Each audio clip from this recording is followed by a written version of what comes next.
A dire warning echoes from the elven ship. The barrier has fallen, and dragons are on the attack. Her retainers are stunned. Their princess's ultimate barrier, the Infinity Prism, has been effortlessly breached. The Dragon King, Naga, leads his horde, initiating a colossal clash that will determine the world's fate. Unfazed, the princess unleashes her own fury, calling down a devastating meteor storm upon the dragon army. Her celestial assault rains down, sending the draconic forces into a frenzy of chaos. A quick assessment confirms her incredible power. A staggering 80% of the dragon army has been neutralized. This is Princess Anastasia Imperial, the once-in-a-millennium genius and great magician of the Elven Empire. Yet from the smoke and ruin, the Dragon King's menacing eyes gleam, completely unscathed. Anastasia's confidence wavers as she realizes Naga intends to end this conflict personally, right here and now. Her attendants cry out in alarm, detecting an overwhelming surge of magical energy unlike anything they've ever felt. Her retainer recognizes this terrifying technique as the Dragonkin's last secret art. Naga unleashes the Heavenly Dragon King cannon, a devastating blast of pure draconic power. Her attendant begs her to flee, but Anastasia refuses to abandon the eternal heart to their enemies. Unyielding, the princess begins a complex incantation, calling upon the ancient wisdom of the elves. Her retainer watches in awe, knowing this is the ultimate magic she perfected from countless ancient spells. She channels an immense amount of energy, demanding absolute power to fuel her final gambit. Anastasia unleashes her own ultimate attack, the Violet Nova, to meet the Dragon King's cannon head-on. The two cataclysmic spells collide, engulfing the battlefield in an apocalyptic explosion of light. The immense power drain leaves Anastasia utterly exhausted, her strength completely spent. Collapsing to the ground, the great magician lies defeated, the outcome of the battle still unknown. Anastasia awakens, disoriented and floating above a vast, unfamiliar sea. Stranded on a strange shore, she desperately calls out for her missing comrades. As she ponders their fate, a terrifying roar from the jungle cuts through the silence, startling her. A hulking, primitive man emerges from the shadows, brandishing a crude weapon. The man's eyes widen in a look of pure primal shock. Her attention is suddenly ripped back to the sea by an approaching, unseen terror. The princess attempts to cast a spell to ward it off, but her magic fizzles out uselessly. All composure shatters as she turns and flees in absolute panic. The once mighty magician and the brutish man are united in a frantic, screaming escape. She scrambles up a rocky outcrop, with the strange man right behind her, both desperate to find higher ground. The princess looks back in utter disbelief, her mind struggling to process the situation. She leaps from the cliff, expecting to fly, but instead begins to plummet towards the churning sea. A horrifying realization dawns on her. Even her innate ability of flight has vanished. Suddenly, the man grabs her, sending her toppling over with a terrified shriek. His foot catches the ledge at the last second, saving them both from a disastrous fall. Her panic turns to pure shock as she realizes the supposed brute just spoke. He desperately explains his own plight, revealing he's been stranded and unable to escape. The grim reality sets in as she understands they are both trapped on a deserted island. Once composed, she introduces herself as Princess Anastasia, explaining she was teleported by a magical explosion. Despite her predicament, she condescendingly announces she will forgive the lower race human for his rudeness. The man strikes a deal, offering escape in exchange for their current coordinates. Anastasia is taken aback by his language, misjudging him as a lost middle schooler. He bluntly refuses to indulge what he perceives as her childish role-playing. The princess shifts her questioning, now asking about his mothership and how he arrived. Her royal indignation erupts as she scolds him for daring to address the Imperial Highness so casually. Unfazed, he calmly deduces her ship was likely destroyed in the magical explosion. She processes this new information, concluding that her vessel has indeed sunk. He watches her with pity, convinced she's a traumatized girl lost in a fantasy to cope. In a sudden move, he grabs her face, shouting that he finally grasps her situation. He desperately tries to snap her back to reality, insisting she's no princess and magic won't save them here. She recoils in outrage, insulted that this commoner would dare question her magical abilities. He holds her firmly, trying to ground her in the harsh reality of their situation. To prove him wrong, she confidently attempts a warp spell, expecting to vanish instantly. She frantically cycles through her most powerful incantations, from elemental storms to healing arts. In a last-ditch effort, she even calls upon her ultimate technique, the mighty Violet Nova. Her grand display yields absolutely no results, leaving the man to diagnose her condition as severe. The horrifying truth finally sinks in, sending the powerless magician into a spiral of despair. Her crisis is interrupted by the man's terrified screams, alerting her to a danger behind them. She turns to find a small, quivering creature, which her companion hysterically identifies as a deadly demon. The princess, however, recognizes the so-called suffocating demon as nothing more than a common slime. To her shock, the seemingly harmless slime suddenly lunges, its tendrils wrapping around her. Caught completely by surprise, the princess is quickly enveloped by the gelatinous creature. Her body is completely restrained, rendering the once mighty magician utterly helpless. The slime covers her face, cutting off her air supply and sending her into a desperate panic. Despair fills her eyes as the grim reality hits her once more. She is truly powerless. She laments her fate, knowing that with a mere spark of magic, this foe would be trivial. Just as she's about to suffocate, her companion yanks the creature off her with a look of grim determination. As she reaches for him, she watches in disbelief as he turns and flees, leaving her behind.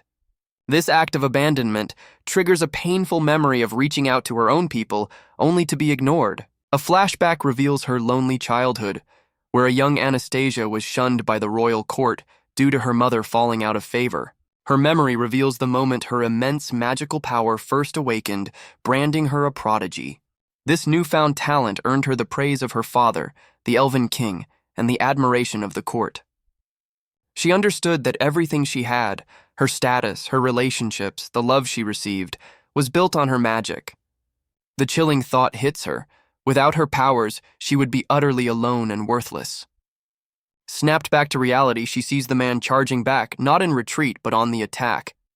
He swings the captured slime with a mighty yell, turning the creature into a makeshift flail. He brings his gelatinous weapon down hard, splattering another slime that was creeping towards her. With surprising ferocity, he repeatedly smashes the creature against the ground until it's subdued. He then pulls the stunned princess to her feet, wasting no time. In one swift motion, he lifts her into his arms, ready to carry them both to safety. He carries her along the shore, breathing a sigh of relief after their close call. He warns her that the island is crawling with monsters like the suffocating demon, which preys on the unwary. The man recounts his own near-fatal encounter, explaining he only survived by discovering the creature's weakness to fire. Anastasia finally admits the devastating truth, that for some unknown reason, her magic is gone. Still held in his arms, she questions why he would risk his life to save her after she was abandoned. Her question only deepens his concern, further convincing him that she is deeply traumatized. A single tear escapes as she confesses her belief that without her powers, she is worthless and not worth saving. He cuts through her despair, stating that her identity is irrelevant, helping her is simply his responsibility. He vows that whether she's lost her mind or her magic, he will protect her no matter what. His unexpected kindness and resolve strike a chord deep within her, leaving the princess blushing and completely stunned. As the sun sets, the princess watches her companion painstakingly try to start a fire by hand. He explains the fire is crucial for their survival, but admits his previous attempt used up all his tinder. His frustration mounts as darkness falls, his repeated attempts to create a spark proving futile. She internally reflects on the vast gap between elves and humans, finding his primitive struggle almost pitiful. A sudden pang in her chest makes her wince, earning a concerned glance from the man she just deemed a pitiful race. Flustered, she dismisses his worry, attributing her strange heartbeat to a medical issue she'll deal with later. Her thoughts shift back to her main problem, now wondering if the cause of her powerlessness is physical. Her impatience grows as she watches his slow progress, knowing a simple spark would be instant with her magic. Deciding to take matters into her own hands, she attempts to focus and draw power from her surroundings. A horrifying new realization dawns on her. The ambient mana on this island is almost non-existent. She theorizes that magic requires both her own power and ambient mana from the atmosphere. A new hope dawns. If she can gather the faint mana, she might still be able to cast a spell. With renewed confidence, she begins the grand incantation for her powerful meteor storm. Her ultimate spell results in a single, pathetic pebble dropping from the sky with a puff of smoke. Instead of mocking her, the man suddenly sprints towards the tiny, still glowing rock. He carefully scoops up the hot pebble and places it into a nest of dry tinder, blowing gently. The princess can only stare, completely dumbfounded by his unexpected and resourceful actions. He turns his back to her, completely focused on nurturing the tiny ember into a flame. His desperate efforts are rewarded as a small fire finally flickers to life in his hands. He then carefully transfers the flame to their campfire, while Anastasia watches in stunned silence. He gently blows on the tinder, coaxing the tiny ember to life as the princess watches. With a final, determined puff, the kindling bursts into a small, crackling flame. The princess stares in wide-eyed wonder, her failed spell having actually succeeded in a way she never imagined. Her companion turns to her overjoyed and thanks her for successfully starting the fire. He praises her enthusiastically, now completely convinced that her magic is real and incredible. Their combined efforts result in a roaring campfire, a beacon of hope against the island's darkness. Catching her breath, Anastasia smugly accepts his apology for ever doubting her power. He looks at her with newfound admiration, believing her magic is the key to their survival. Puffed up with pride, she condescendingly acknowledges that he has finally grasped her true greatness. He cheerfully informs her she's now their designated fire starter, a mundane request that leaves her utterly speechless. Her triumphant smile instantly shatters as she realizes that one tiny spell has completely drained her magic. Completely spent, she collapses to the ground, realizing the immense cost of even the weakest magic here. Her exhaustion triggers a flashback to the frantic moments before the battle, as an attendant reports the dragon attack. She recalls her disbelief as the retainer confirmed the enemy had already breached the ship's interior. In her memory, a minuscule insect-sized dragon is reflected in her horrified eyes. She remembers her utter shock, unable to comprehend that the swarming insects were actually miniaturized dragons. The flashback intensifies as one of the miniature dragons lands on her hand and delivers a surprisingly sharp bite. Her past self recoils in panic, desperately calling for reinforcements against the swarming, miniaturized dragons. In the present, she lies passed out on a bed of leaves, unconsciously murmuring for the reinforcements that will never come.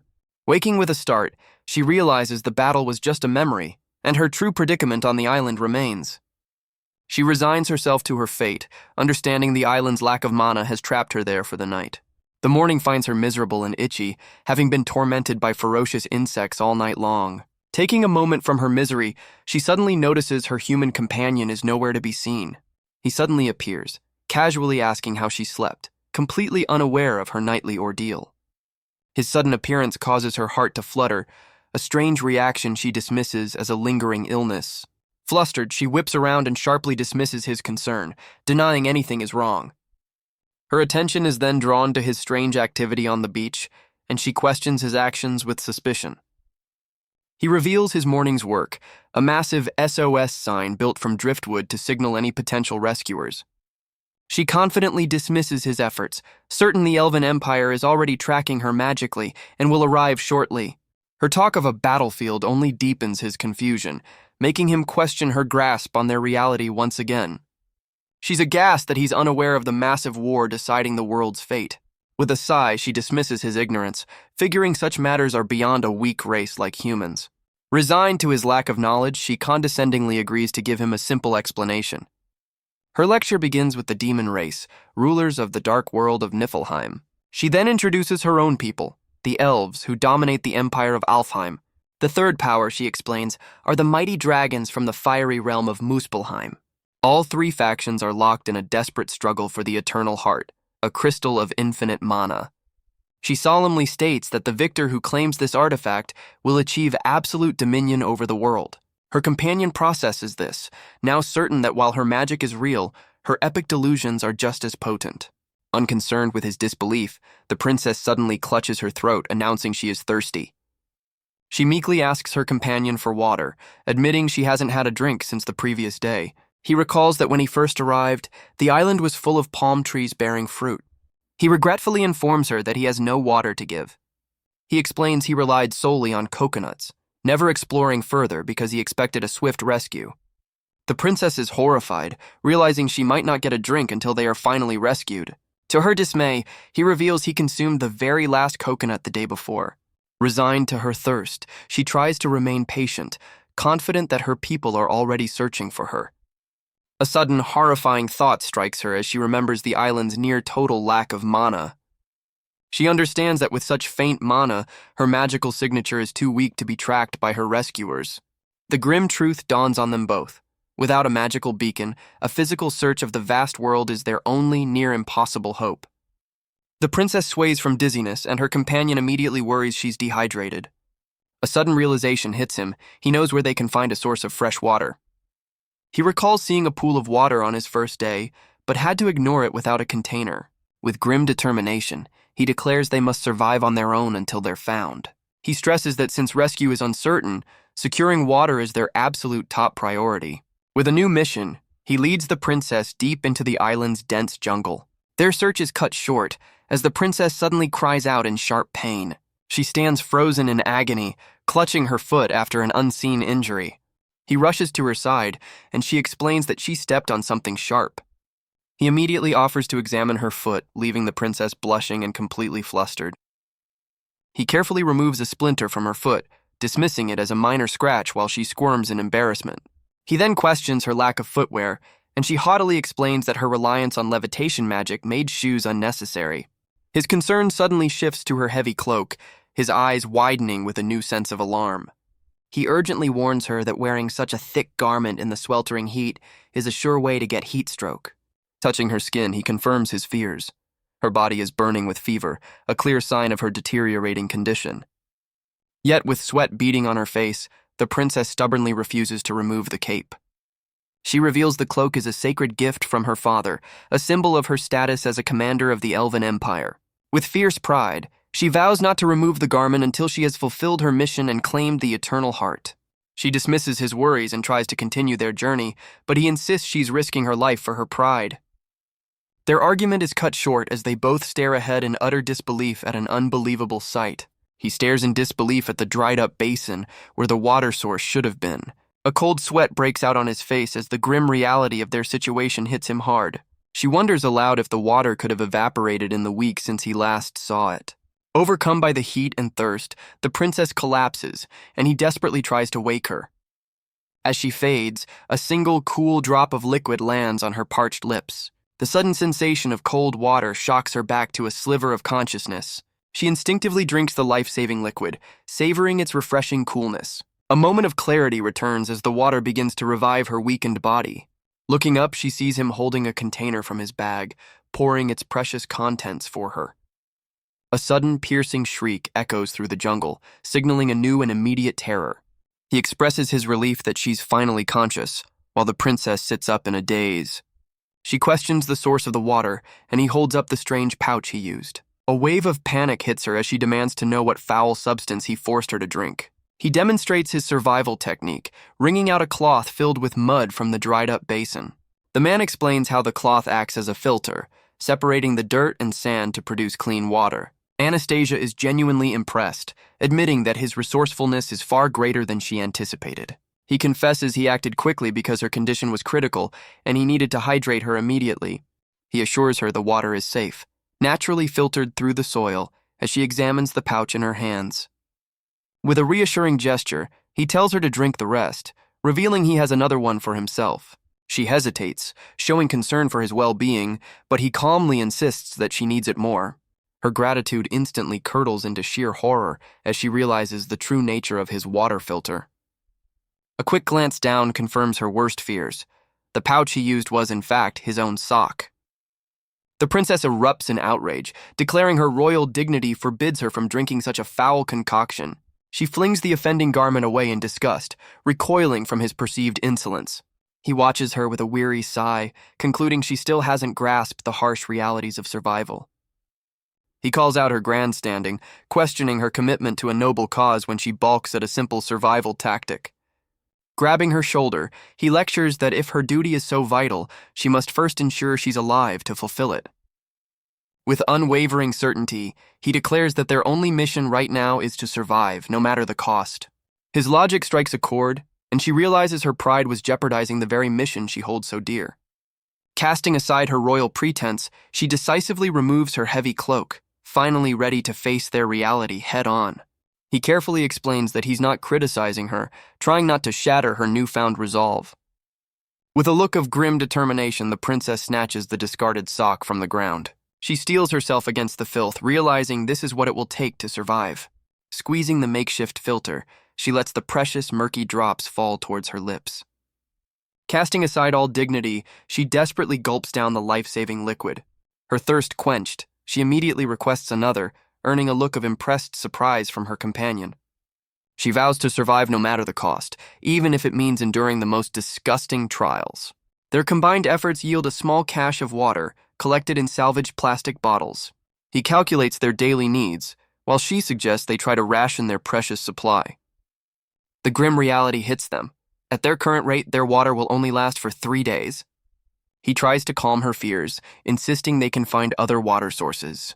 Her attention shifts to their collection of containers, and she questions their origin.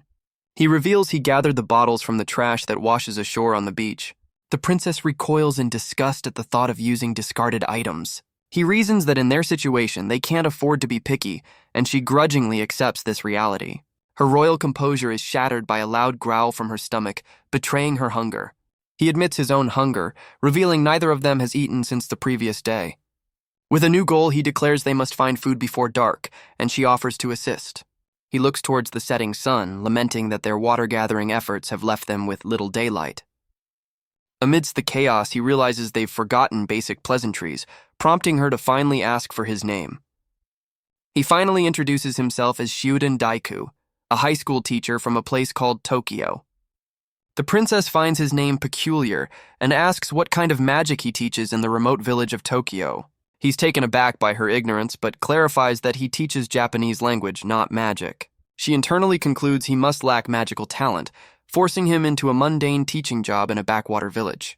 Her expression shifts to one of pure pity, leaving her companion utterly bewildered by her sudden change in attitude. He humbly admits that despite his resourcefulness, he's no expert when it comes to survival. She condescendingly remarks that it's no wonder he's so adept at primitive skills like making fire and finding water. He reveals his knowledge comes from books and videos, admitting he's never had to use it in a real survival situation before. The princess is utterly shocked, realizing he's just an amateur who's been winging it the entire time. Despite his inexperience, he declares that as the adult, he will take responsibility for protecting her and getting them both out alive. He confidently reassures her, brushing off his own inexperience. His declaration makes her heart skip a beat, leaving her momentarily stunned. She quickly blames her fluttering heart on a recurring medical issue, leaving him completely baffled. With their new objective set, they head to the rocky shoreline to begin their search for food. Daiku immediately begins scouring the rocks, while the princess watches with skepticism. She questions his methods, pointing out that fish are in the sea, not on the rocks. Ignoring her, his eyes light up as he spots something and reaches toward a nearby rock. He triumphantly reveals their dinner, a small sea snail he found clinging to the stone. The princess stares in horror as he pokes the slimy creature, which squirms in his hand. She vehemently refuses to eat the snail, gesturing wildly towards the ocean full of actual fish. Daiku tries to convince the princess that a sea snail is a perfectly acceptable meal. He explains his lack of fishing gear and suggests the snail as a temporary energy boost. Anastasia declares her magical fishing prowess, ready to show off her skills. Daiku calls after her as she confidently strides towards the ocean.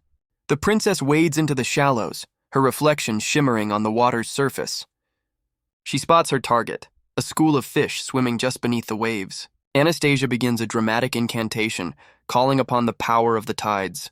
She unleashes her hydro-prison spell, conjuring a swirling vortex of water. Daiku watches in amazement as she seemingly catches a fish with her magic. He rushes towards the swirling water, eager to retrieve their meal. Her spell backfires, erupting in a massive splash of water. The blast sends her face first into the water, while her prized fish makes a clean getaway. He quickly pulls her from the water, carrying her limp body back to the safety of the beach. Laying her on the sand, he desperately tries to rouse the unconscious princess. She suddenly convulses, choking on the water she swallowed during the explosion. Realizing she's drowning in seawater, he pulls her up in a panic. He firmly pats her back, trying to force the dangerous salt water from her lungs. As she recovers, he anxiously asks if she's feeling any better, but she just looks flushed and unwell. Just as the crisis passes, a loud growl from her stomach shatters the tense silence. He remarks on her impressive hunger, leaving the princess utterly humiliated by her body's betrayal. The failed spell has left her not only hungry but completely drained of stamina. Just as despair sets in, Daiku suddenly spots something promising in the distance. He points to a nearby rock which is completely covered in a bounty of shellfish. The princess stares, dumbfounded by their sudden stroke of luck. He cheerfully credits her failed spell for leading them to this unexpected feast. Back at their camp, they prepare to cook their first real meal on the island. Daiku grabs a heavy stone, ready to crack open their hard-won dinner. He tosses the sea snails onto a flat rock as the princess watches with a newfound curiosity. With surprising force, he begins smashing the shells open one by one. Their efforts result in a pile of broken shells, revealing the small morsels of food inside. He rinses the snail meat to remove shell fragments before bravely trying the first bite. After a moment of chewing, he concludes the raw snail is surprisingly palatable. He encourages the skeptical princess to try some, assuring her it's not as bad as it looks. Daiku praises the unseasoned natural flavor, hoping to convince her to eat. With great reluctance, the princess puts the slimy morsel into her mouth. Her royal palate immediately rejects the unfamiliar texture, and she violently spits it out. She collapses to the ground in disgust, prompting a concerned reaction from her companion. The princess wails in agony, completely overwhelmed by the foul taste she's never experienced. He stares in disbelief, asking if she's truly never eaten shellfish before. Through tears of misery, she confirms that this is indeed her first and worst culinary experience with seafood. She explains her royal diet consists of forest delicacies, making seafood a rare and unpalatable exception. Daiku grows concerned, realizing her body has become incredibly weak since her magical exertion. He deduces the snail's strong flavor is too much for her refined palate, which is accustomed to fruits and vegetables. Just as despair sets in, he spots a single overlooked coconut lying on the forest floor. He considers foraging for other food, but knows a nighttime hunt with a torch would be too dangerous. A sudden idea strikes him as his eyes lock onto something in the darkness.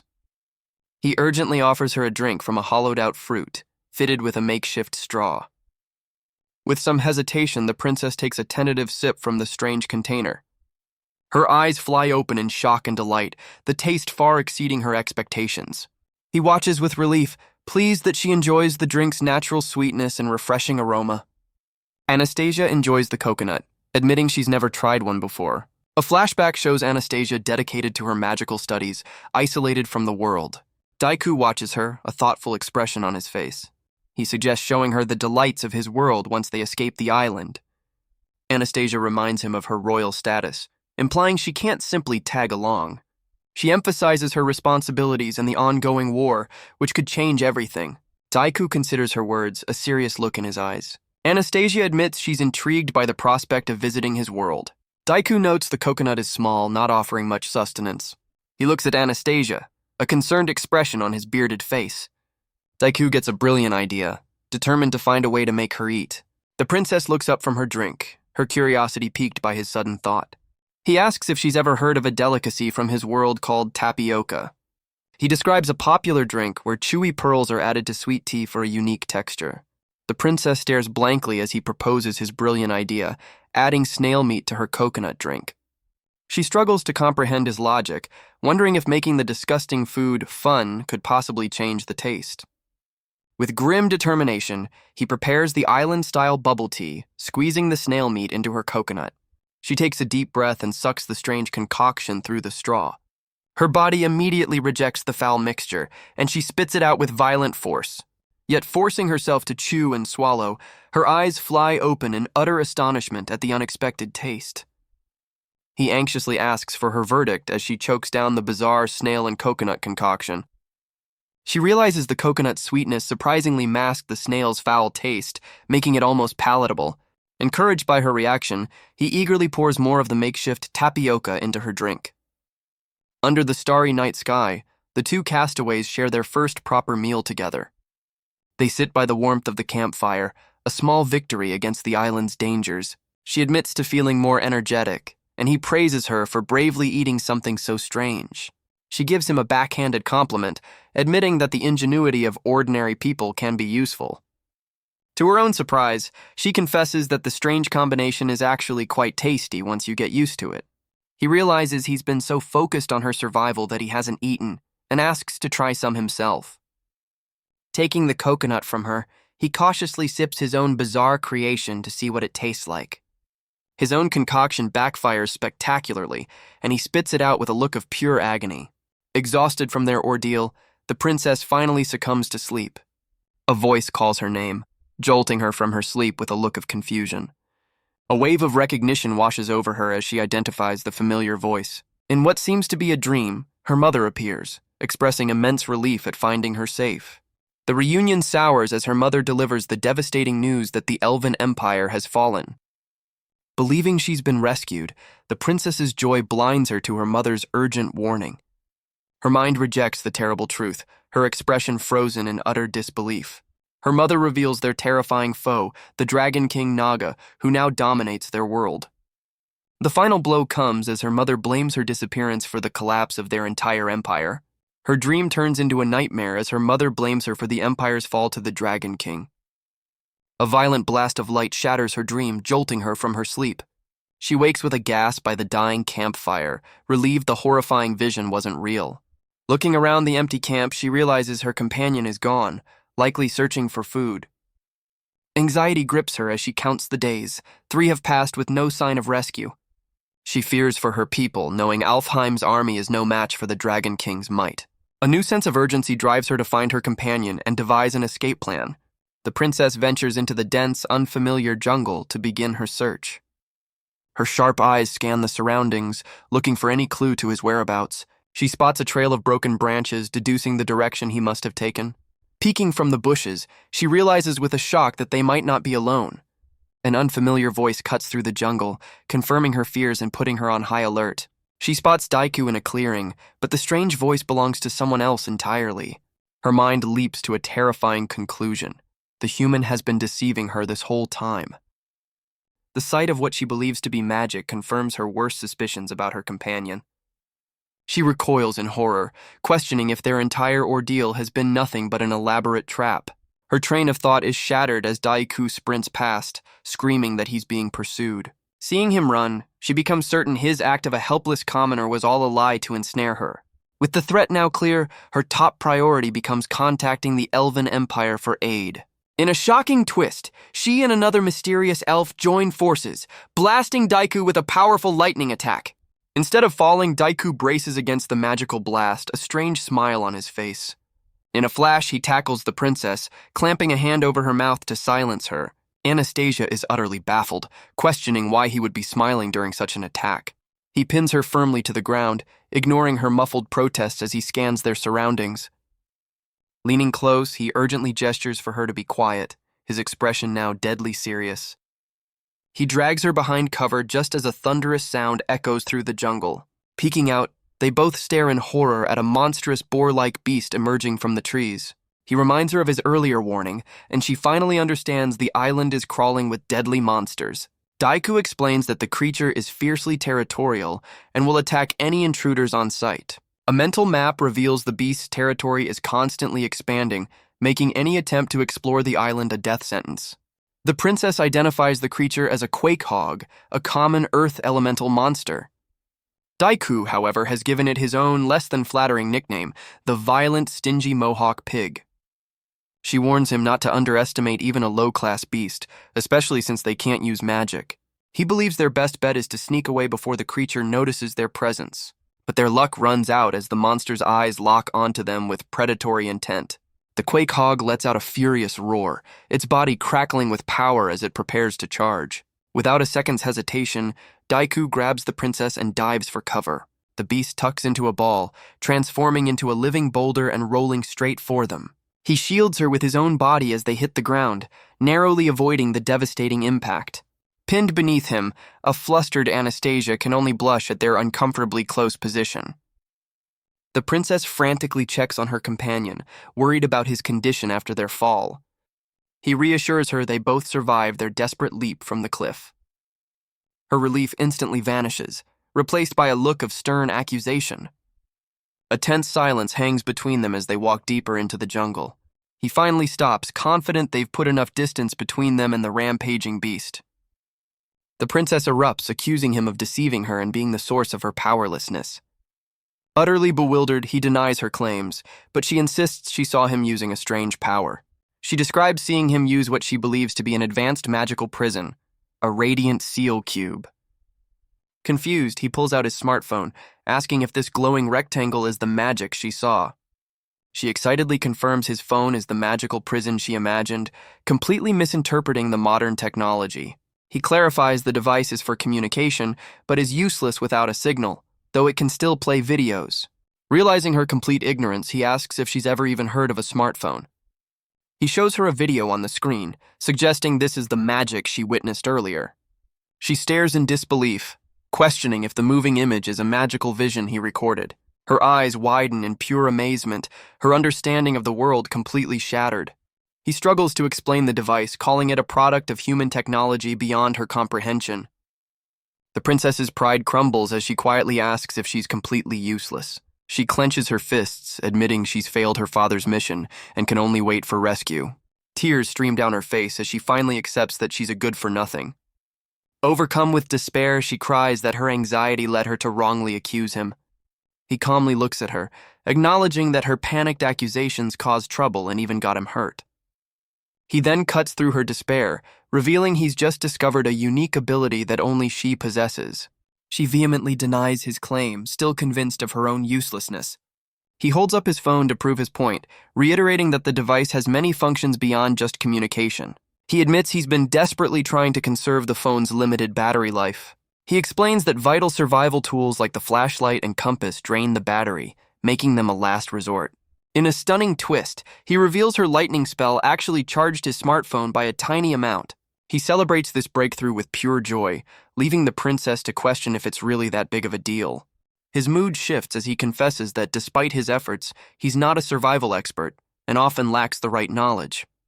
However, he reveals the phone is a treasure trove of survival knowledge packed with videos and digital books. She slowly grasps her new vital purpose to act as a living power source for his strange device. With her pride fully restored, she grandly accepts the critical mission of being his personal phone charger.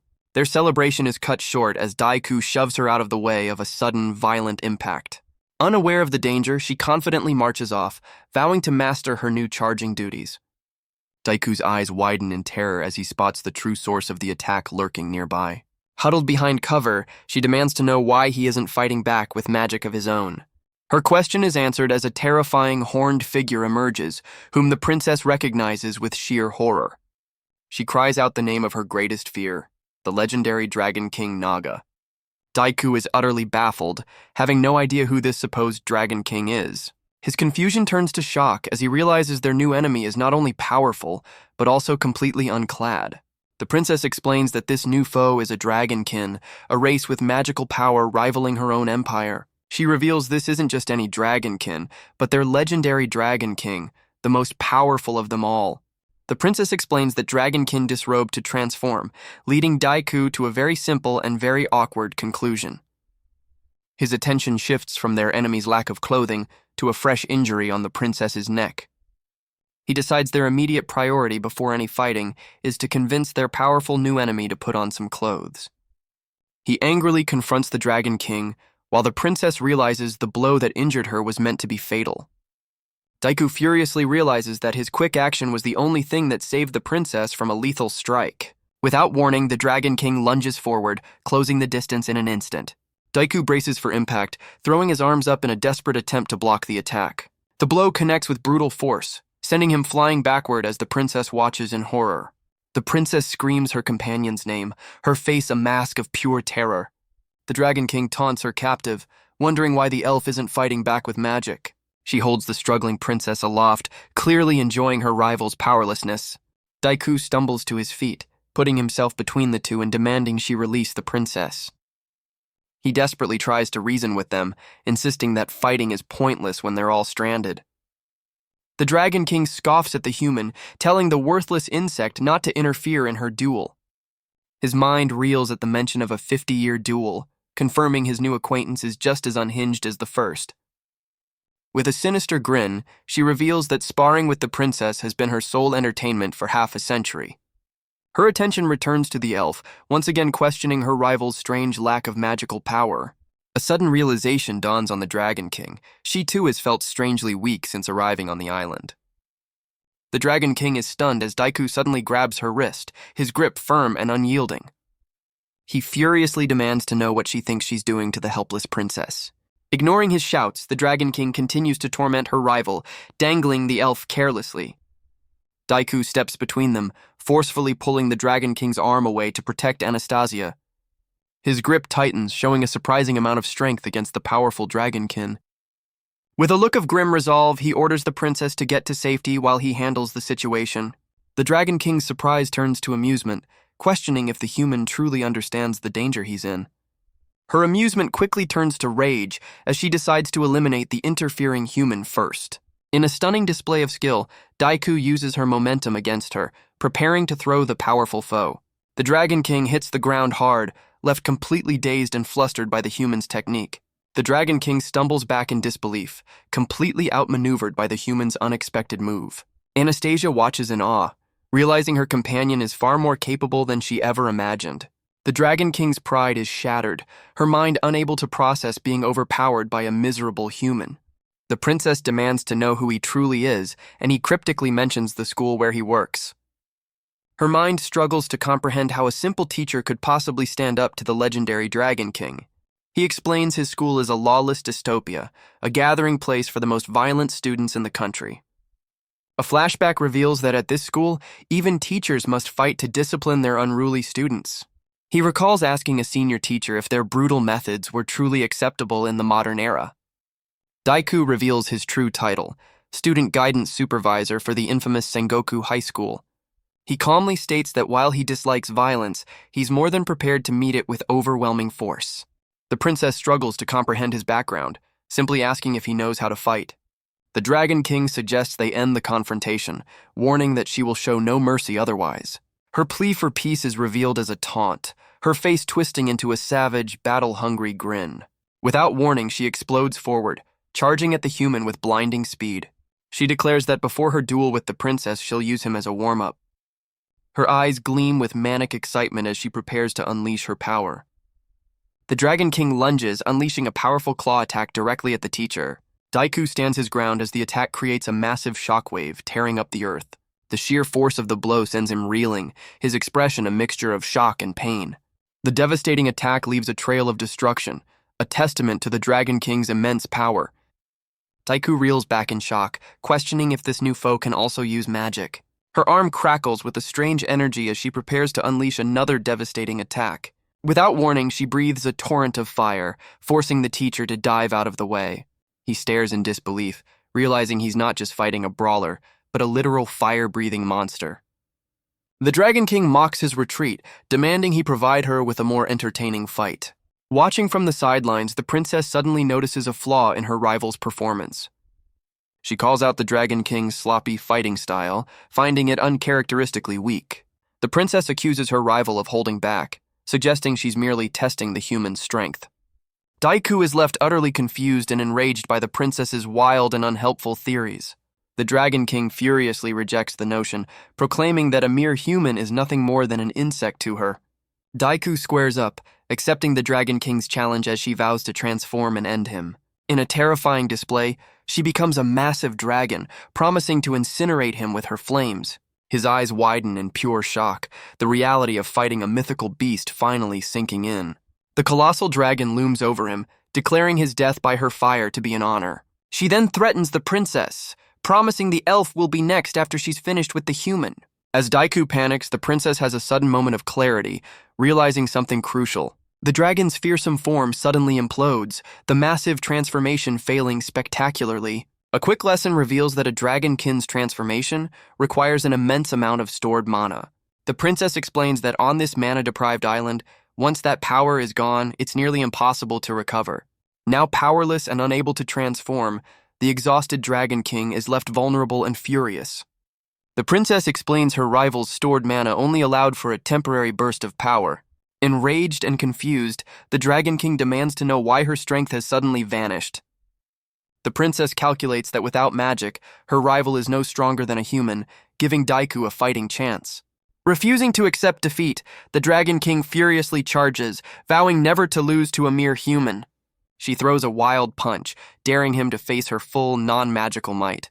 Daiku grits his teeth, bracing himself for the reckless assault of his new opponent. Their fists collide with a bone-jarring impact that echoes through the clearing. He struggles to block the blow, stunned by the sheer physical power she possesses even without her magic. A look of pure shock crosses his face as he realizes the true extent of her natural strength. Before he can recover, she seizes him by the collar, her eyes burning with fury. A cold dread washes over him as he realizes he's completely outclassed. The Dragon King effortlessly traps him in a powerful hold, leaving the princess to watch in horror. With a contemptuous flick, she sends him crashing violently to the ground. The princess rushes to his side, her voice filled with panic as she checks on him. He tries to brush it off as a near miss, but she points out the blood streaming from his nose. Clenching his fist, he insists he's fine, trying to hide the pain from her. Taking a deep breath, he reminds himself this isn't a schoolyard brawl, his life is on the line. He dismisses his injury as a mere scratch, but his shaken state doesn't fool the worried princess. She stares in wide-eyed shock, completely baffled by his sudden and reckless resolve. Channeling all his strength, he unleashes a desperate, bone-shattering counterpunch. The Dragon King grins, impressed by his sudden resolve and ready for a real fight. He unleashes a secret technique, striking himself to awaken a berserker-like state. Eager to match his intensity, she readies her own devastating counterattack. She decides to channel the last of her magical energy for one final powerful strike. With a burst of speed, she lunges forward, her claws aimed directly at the teacher. He's momentarily stunned by her unexpectedly rude and provocative gesture during the attack. He manages to block her incoming strike, his arm intercepting her sharp claws. The block comes at a cost, as her claws slice deep into his forearm. Her attack shatters his makeshift weapon, leaving him defenseless and shocked. The princess realizes with dread that even in her weakened state, the Dragon King's claws are lethal. He stares in disbelief, realizing her hand is armed with a deadly razor-sharp claw. The princess cries out his name, her voice filled with worry for her injured companion. The Dragon King grins with sadistic glee, confident that the human is now at her mercy. But in a surprising move, Daiku grabs her attacking wrist, refusing to back down. His eyes widen as he notices something unexpected about the weapon she's wielding. He realizes with a shock that her claw is actually a magical weapon forged from elven ore. With a powerful twist, he turns her own blade against her, creating a shower of sparks. The Dragon King is left stunned, questioning how he turned her own knife against her. Seizing the opportunity, he lands a powerful punch, catching her completely off guard. As she stumbles back in shock, he presses his advantage with a determined follow-up strike. The Dragon King is sent reeling, her eyes wide with disbelief at the human's counterattack. He follows up with a powerful right hook, connecting squarely with her jaw. The force of the blow sends her head snapping back, her expression frozen in shock. She collapses to the ground, completely knocked out by the teacher's decisive strike. He explains the direct hit rendered her unconscious, and the princess asks in awe if he's truly won. Daiku awkwardly debates whether to restrain their captive or find her some clothes first. The princess looks on with annoyance, wondering why he's so flustered by their enemy's appearance. He ultimately decides to restrain her, tying her hands securely behind her back. With the threat neutralized, he returns the magical claw knife to the surprised princess. She realizes this proper blade is a massive upgrade from the crude stones and shells he's been using. The princess asks Daiku if he's angry, but he just looks puzzled by her question. She quickly clarifies that she isn't angry either, her expression a mix of surprise and sincerity. Anastasia admits it would be natural for him to be upset, since she kept a useful weapon hidden. She explains that while survival is key, the knife also served as a crucial source of emotional support. He realizes the blade is more than just a tool, it's a precious keepsake she's been carrying. The princess reveals the knife was a gift from her mother, a final mercy to be used if captured by the enemy. She explains its magical property is to grant a peaceful end, a gift she never intended to use on the island. In a gesture of complete trust, she offers the enchanted blade to him, believing it will aid their survival. A small, confident smile appears on her face as she places her faith in her companion. He's taken aback by her trust, questioning if she should really give him something so valuable. She tells him that this blade, once meant for despair, will now carve out their path to survival. Sharing a look of newfound resolve, he promises they will escape the island together. He accepts the blade, assuring her that she can now rely on him completely. Their moment is shattered as the Dragon King rises, admitting his punch left her head spinning. The princess realizes Naga has freed herself, while the Dragon King grudgingly admits the human is surprisingly skilled. With a predatory grin, the Dragon King gets the teacher's undivided attention. He warily asks if she intends to continue their fight, but she just smirks at him. She then makes a completely unexpected and shocking proposal, leaving him speechless. The princess is left utterly dumbfounded, her mind short-circuiting from the bizarre turn of events. As the princess explodes with indignation, the Dragon King calmly explains this is simply a dragonkin custom. She explains that dragonkin females only mate with males strong enough to defeat them in battle. Having been bested, she excitedly offers him the ultimate prize according to her people's customs. The horrified princess immediately rejects the Dragon King's outrageous proposition. To the princess's dismay, Daiku seriously considers the logistical nightmare of raising a child on the island. The Dragon King's patience wears thin, clarifying that her proposal was not a request, but a demand.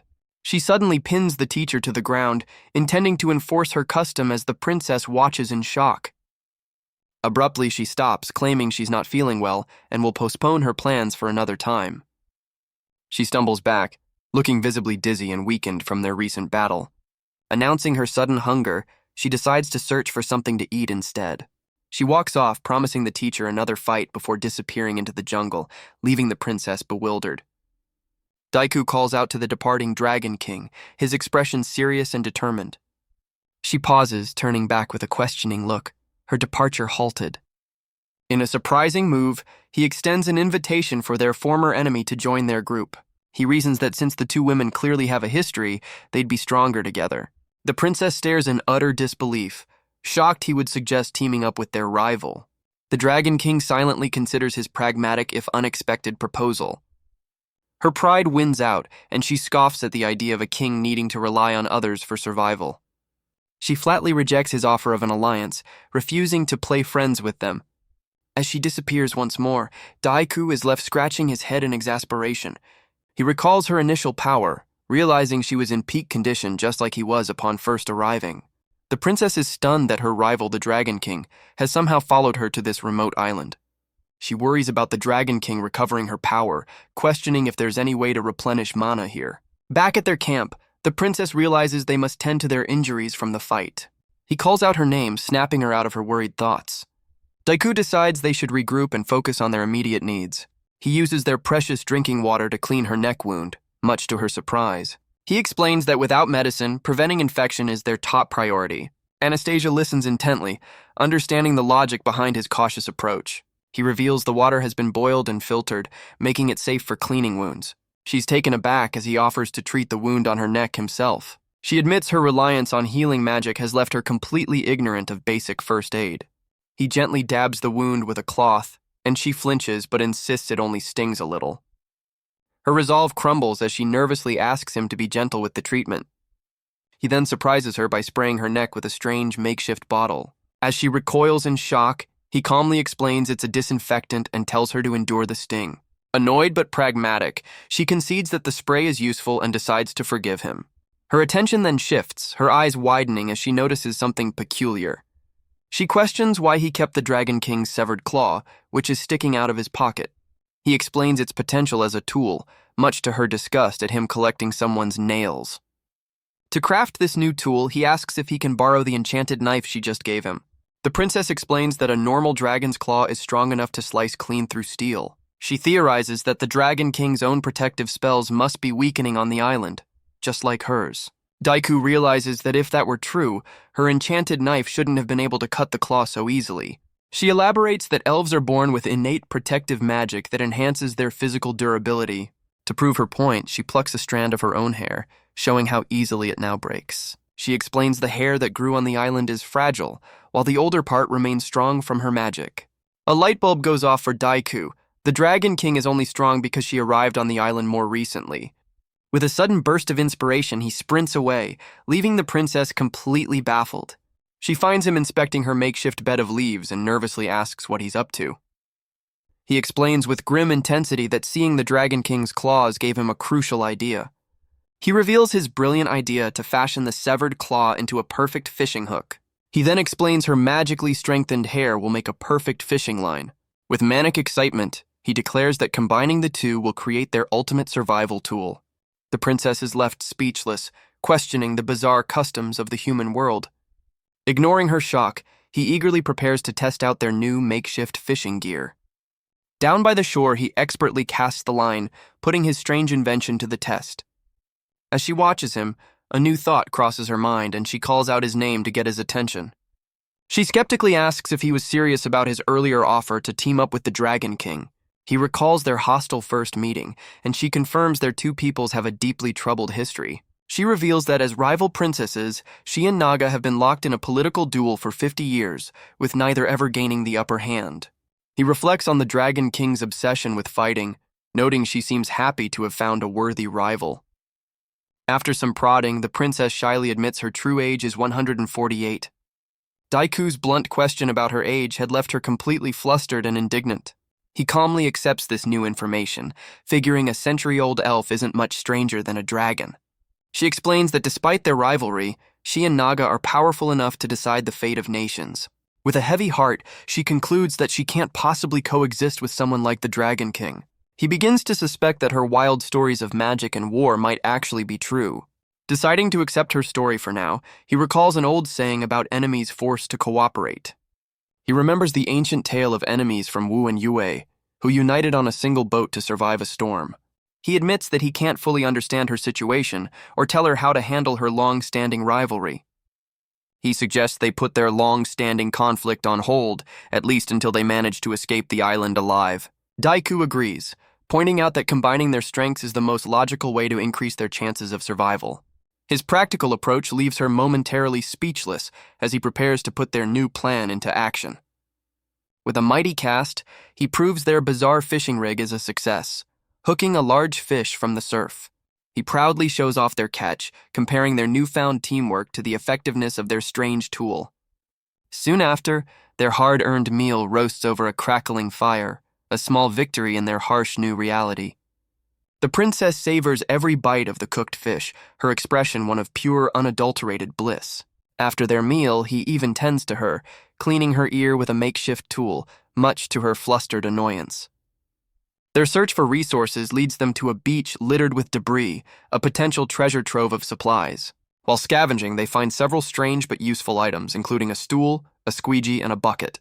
A new day dawns, bringing a brief moment of peace to the isolated island. They walk along the shore, feeling optimistic after a successful day of scavenging for supplies. Their calm morning is shattered as Daiku spots something unbelievable in the distance. The princess, however, remains blissfully unaware, hoping for another good catch. They stumble upon a shocking sight, the Dragon King, Naga, lying injured and unconscious on the sand. Both of them stare in utter disbelief, struggling to comprehend this bizarre turn of events. They cautiously approach, confirming it's their rival and wondering what could have happened to her. Daiku kneels to check on her, and the princess points out with alarm that Naga is bleeding. Panicked by the discovery, Daiku decides they need to act quickly. He declares they'll carry their unconscious enemy back to camp, leaving the princess completely stunned. Back at their camp, he carefully examines the Dragon King's injury. He realizes with alarm that her wound is severely infected. To make matters worse, she's burning up with a dangerously high fever. The teacher quickly deduces the fever is a direct result of the infection. A grim realization dawns on him. Without proper care, she might not survive. The princess panics, knowing they have no antibiotics to treat such a severe infection. She turns to him, questioning if he truly intends to help their sworn enemy. Brushing aside her doubts, he resolves to do whatever is necessary to save her. He firmly states that despite their history, he can't simply stand by and let her die. His compassion leaves the princess utterly baffled, reminding him that Naga tried to kill them just yesterday.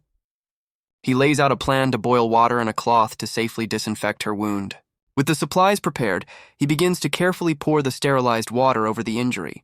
The unconscious Dragon King thrashes violently, making it nearly impossible for him to treat her. Moved by his determination, the princess steps forward, offering to help her longtime rival.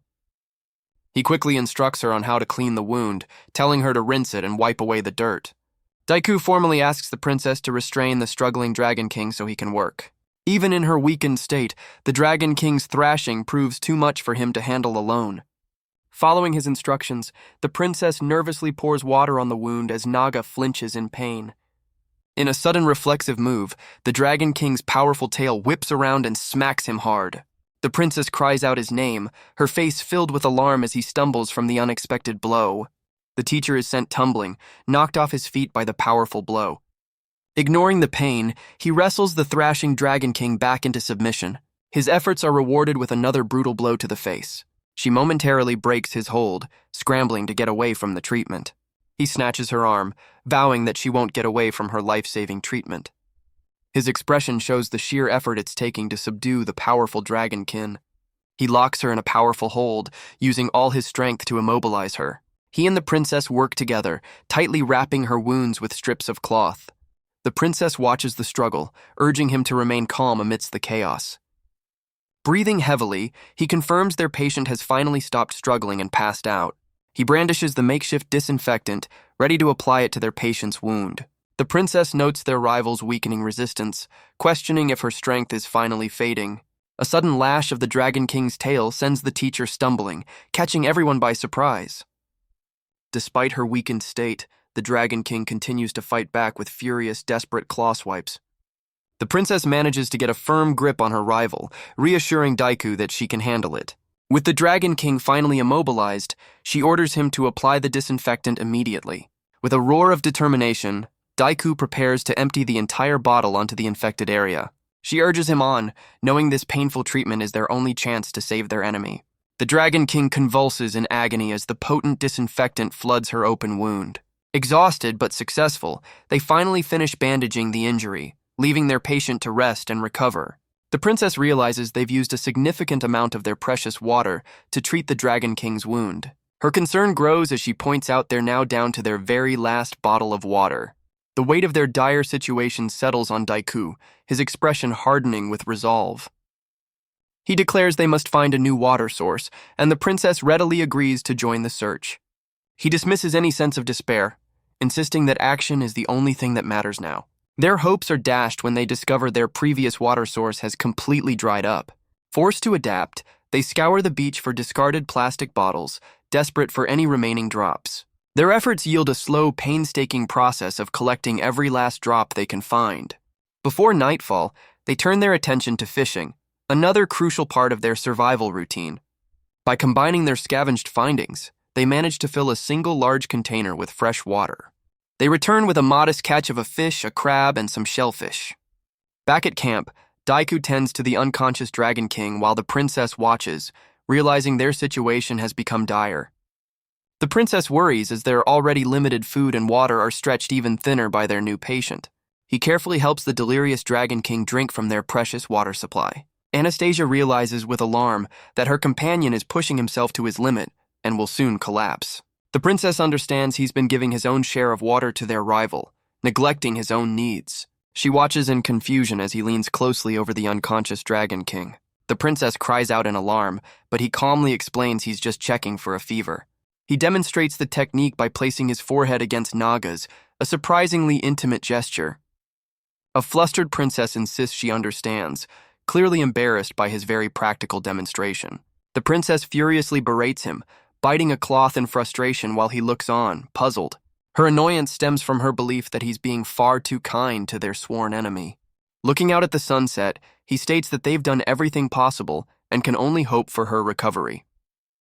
As time passes, he and the princess grow more concerned about their patient's condition. Their fears are confirmed as the Dragon King continues to suffer, her high fever refusing to subside. The princess voices their shared fear, realizing that what their patient truly needs are antibiotics. He prepares to give the magically inclined princess a crash course in modern medicine. He clarifies that bacteria from the wound caused an infection and antibiotics are needed when the body's own defenses fail. When she asks about their options, he grimly explains that without antibiotics, her chances of recovery are almost zero. But then, a sudden realization strikes him, and he tells the astonished princess he might have found a way to help. The princess explains that magically blessed races are normally resistant to diseases thanks to their innate protective spells.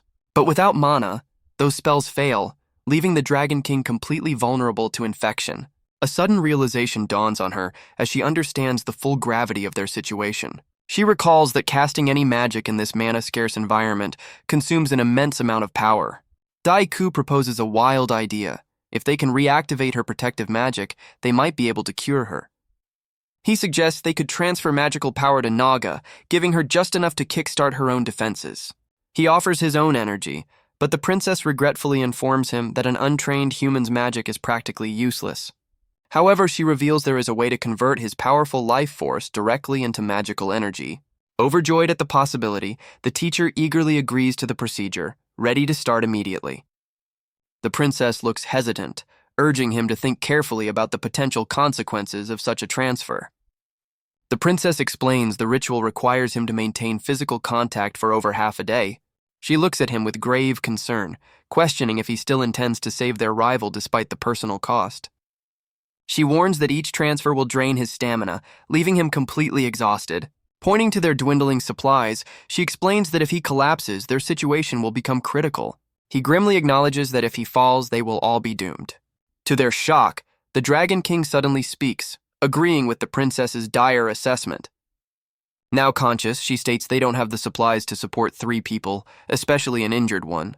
Daiku clenches his fist, recalling the desperate plan to convert his physical energy into magic. A look of fierce resolve crosses his face as he makes a startling decision. But his hope fades to frustration, knowing that without more resources, even that desperate plan is futile. The princess watches in confusion as Daiku suddenly turns away, a new idea forming. He questions why he's been so fixated on the idea of searching for a new water source. A manic grin spreads across his face as he realizes they can create their own fresh water from the sea. He remembers the iron bucket they scavenged, realizing it's the key to boiling seawater and separating the salt. But his plan hits a snag as he wonders how they'll actually collect the resulting steam. His eyes widen with a sudden flash of inspiration as he figures out the final piece of the puzzle. He realizes with a jolt that they've had all the necessary materials for this plan all along. A quick diagram illustrates his plan to boil seawater and collect the steam to create potable water. The princess stares at him, completely baffled by his sudden burst of frantic energy. With grim determination, he announces his ambitious plan to build a makeshift distillation apparatus. He reveals the hollow legs of the scavenged chair will serve as perfect pipes for his contraption. He explains how the chair will hold the pipe, channeling steam from the boiling bucket into a bottle. With the enchanted knife, he carves a precise hole into the seat of the chair. He then fits the hollow chair legs through the newly made opening, assembling the frame. With all the pieces assembled, their makeshift distillation apparatus is finally complete. Without a moment's hesitation, he urges the princess to help him test their new invention immediately. As the seawater boils, their contraption works perfectly, with fresh water slowly dripping into the collection bottle. Drop by drop, the bottle begins to fill with precious, life-saving potable water. After an hour, he tastes the fruits of their labor, confirming they've successfully produced 300 milliliters of fresh water. He proudly offers a cup to the still-stunned princess, urging her to try it for herself. The princess takes a tentative sip, her expression one of pure, blissful relief. Her eyes widen in utter shock as she confirms his incredible claim. It's truly fresh water. She marvels at his ingenuity, amazed that such a simple device could transform seawater. He explains that he learned to see the hidden potential in ordinary objects by breaking them down into their parts. He shares his core survival philosophy: think unconventionally and adapt to the environment. The princess reminds him that the ritual to save Naga will drain his stamina, leaving him weak and hungry. She questions how he plans to find food for them if he's too exhausted to even move. He acknowledges her point, realizing that even with a water source, securing food remains a critical issue. With renewed determination, he declares they will first stock up on food by setting traps. He calls out the princess's name, ready to put their new survival plan into immediate action. He reveals a plan to save Naga and gather supplies at the same time, asking the stunned princess for her help. After a moment of hesitation, she reluctantly agrees to his ambitious proposal. Overjoyed by her support, he thanks her profusely as she clarifies she's only doing it out of necessity. She then adds a serious condition, demanding the right to stop the ritual if his life is ever in danger. The princess insists that his safety must come first, no matter what happens to their rival. With their pact sealed, Daiku declares it's time to formalize their strategy. He accepts her terms with a look of complete understanding and trust. While he prepares, the princess carefully maintains their water distiller, keeping the fire going. She then tends to the unconscious Dragon King, placing a cool cloth on her feverish brow. Daiku, meanwhile, focuses intently on weaving a large basket, a key part of their new food-gathering plan. Daiku heads into the jungle armed with a makeshift spear, ready to hunt. He meticulously sets a series of traps, determined to secure their food supply. After a successful hunt, he returns to camp where the princess has been keeping watch. She looks on in disbelief as he prepares a meal from their scavenged ingredients. A hearty stew of fish, shellfish, and edible plants bubbles over the fire. The princess takes a hesitant sip, her expression shifting from skepticism to surprise. Her eyes widen in pure astonishment at the unexpectedly delicious flavor. He gives her a proud thumbs up, confident in his survival cooking skills. They then turn their attention to their patient, carefully feeding the warm broth to the weakened Dragon King. He holds the cup for Naga, ensuring she gets the nourishment she needs to recover, as the princess watches closely. After a long day of work, the trio settles down at their camp, their resources laid out before them. Their efforts have paid off, yielding 4 precious bottles of freshly distilled water. Daiku calculates their new water supply, confident it's enough for all 3 of them, despite Naga's fever. He reveals he's also set several traps, ensuring they'll have a steady supply of food while they wait. With their preparations complete, he turns to the princess, announcing it's time to begin the ritual. The princess, however, grows more concerned, as the Dragon King's fever shows no signs of improving. Seeing no other option, Daiku grimly decides they must proceed with their last resort: magic. The princess prepares an intricate magic circle on the ground, placing the unconscious Dragon King in the center. Daiku looks on, completely bewildered by the magical preparations and asking what his role will be. She gives him a startling command, instructing him to hold their rival closely until morning to complete the ritual.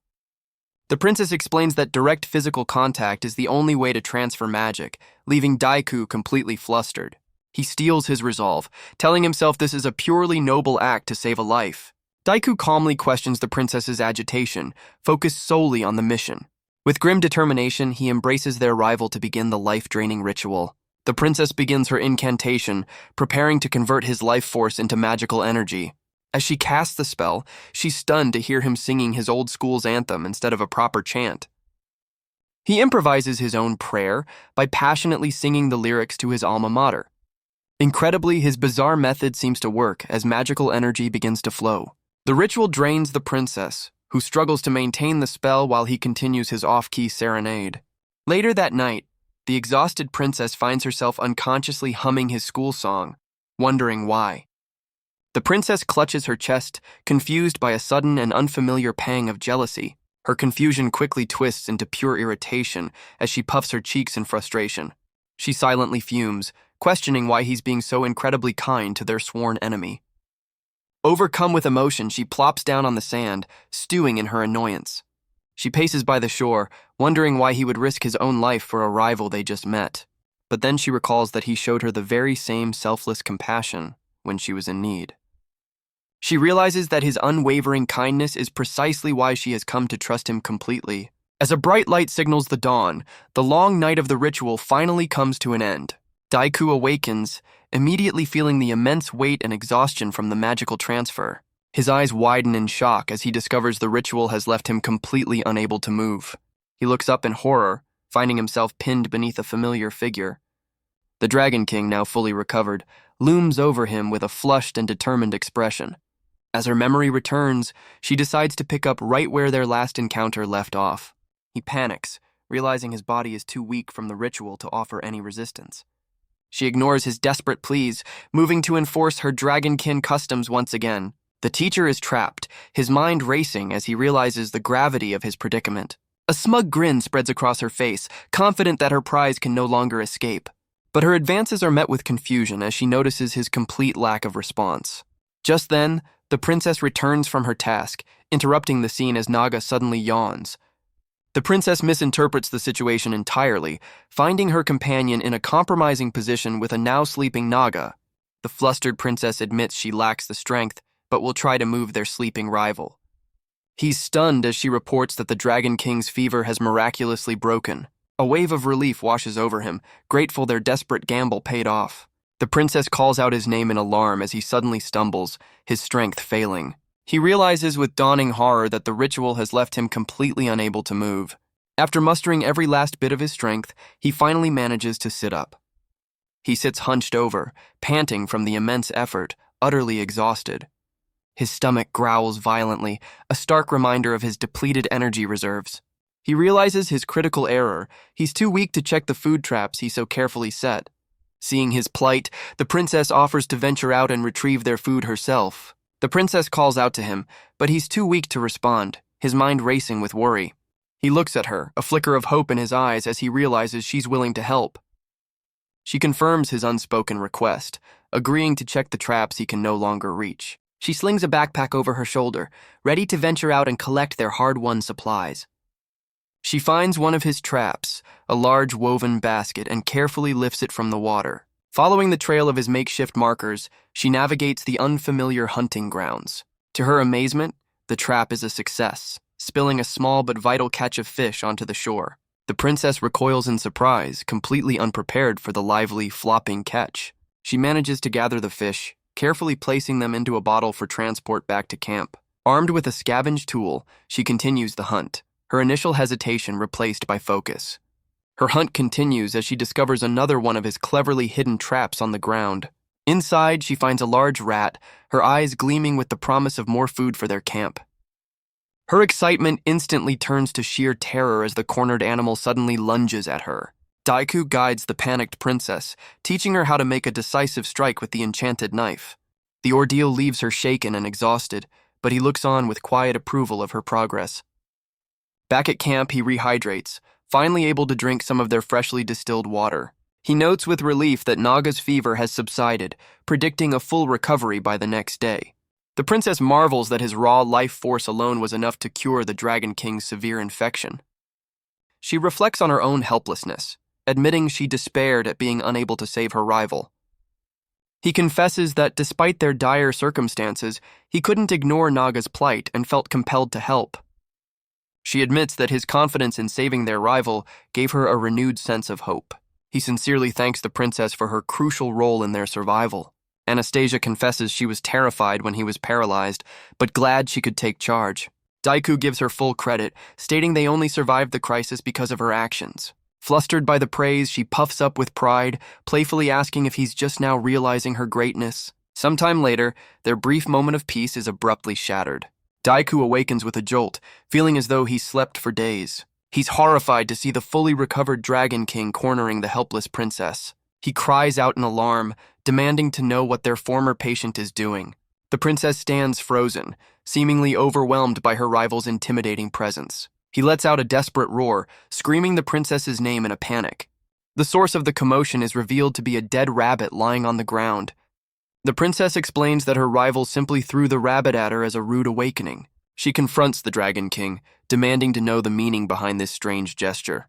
Naga smirks, explaining it's a gift so the shrimpy princess doesn't go hungry. The two rivals lock eyes, with the Dragon King declaring their duel for supremacy is far from over. Daiku notices blood on Naga's mouth, cautiously asking if she ate the other rabbit raw. She proudly confirms it, explaining that dragons prefer to eat their prey uncooked to savor the taste. The teacher calmly advises her that eating raw food in their current situation is a bad idea. He reminds her that without mana, her natural protective magic won't shield her from parasites or disease.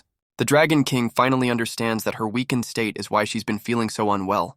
A crazed grin spreads across her face as she recalls a recent fight, claiming her prey should have been an easy kill. The princess and Daiku exchange a confused look, questioning what pig she's referring to.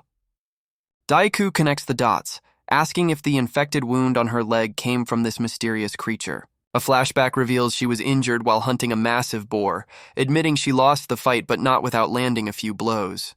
The princess taunts her rival about losing to a female pig, much to the teacher's shock. Naga glares at the princess, vowing to deal with her right after she gets her revenge on the boar. Seeing the tension escalate, Daiku steps in, urging the Dragon King to reconsider her thirst for vengeance. She turns to him, her expression softening slightly as she considers his words. He proposes a temporary truce, suggesting they all cooperate to escape the island before resuming their rivalries. The Dragon King is taken aback, her expression a mix of surprise and consideration. He presses his advantage, reminding her that without mana, her immense power is useless here. The princess then chimes in, innocently asking Naga if her limpness is also because of the mana drain. The teacher is utterly mortified by her unfortunate choice of words. He stammers, trying to backtrack and explain what she actually meant. The Dragon King, however, simply smirks, finding the entire situation highly amusing. She casually agrees to the truce, leaving both Daiku and the princess stunned.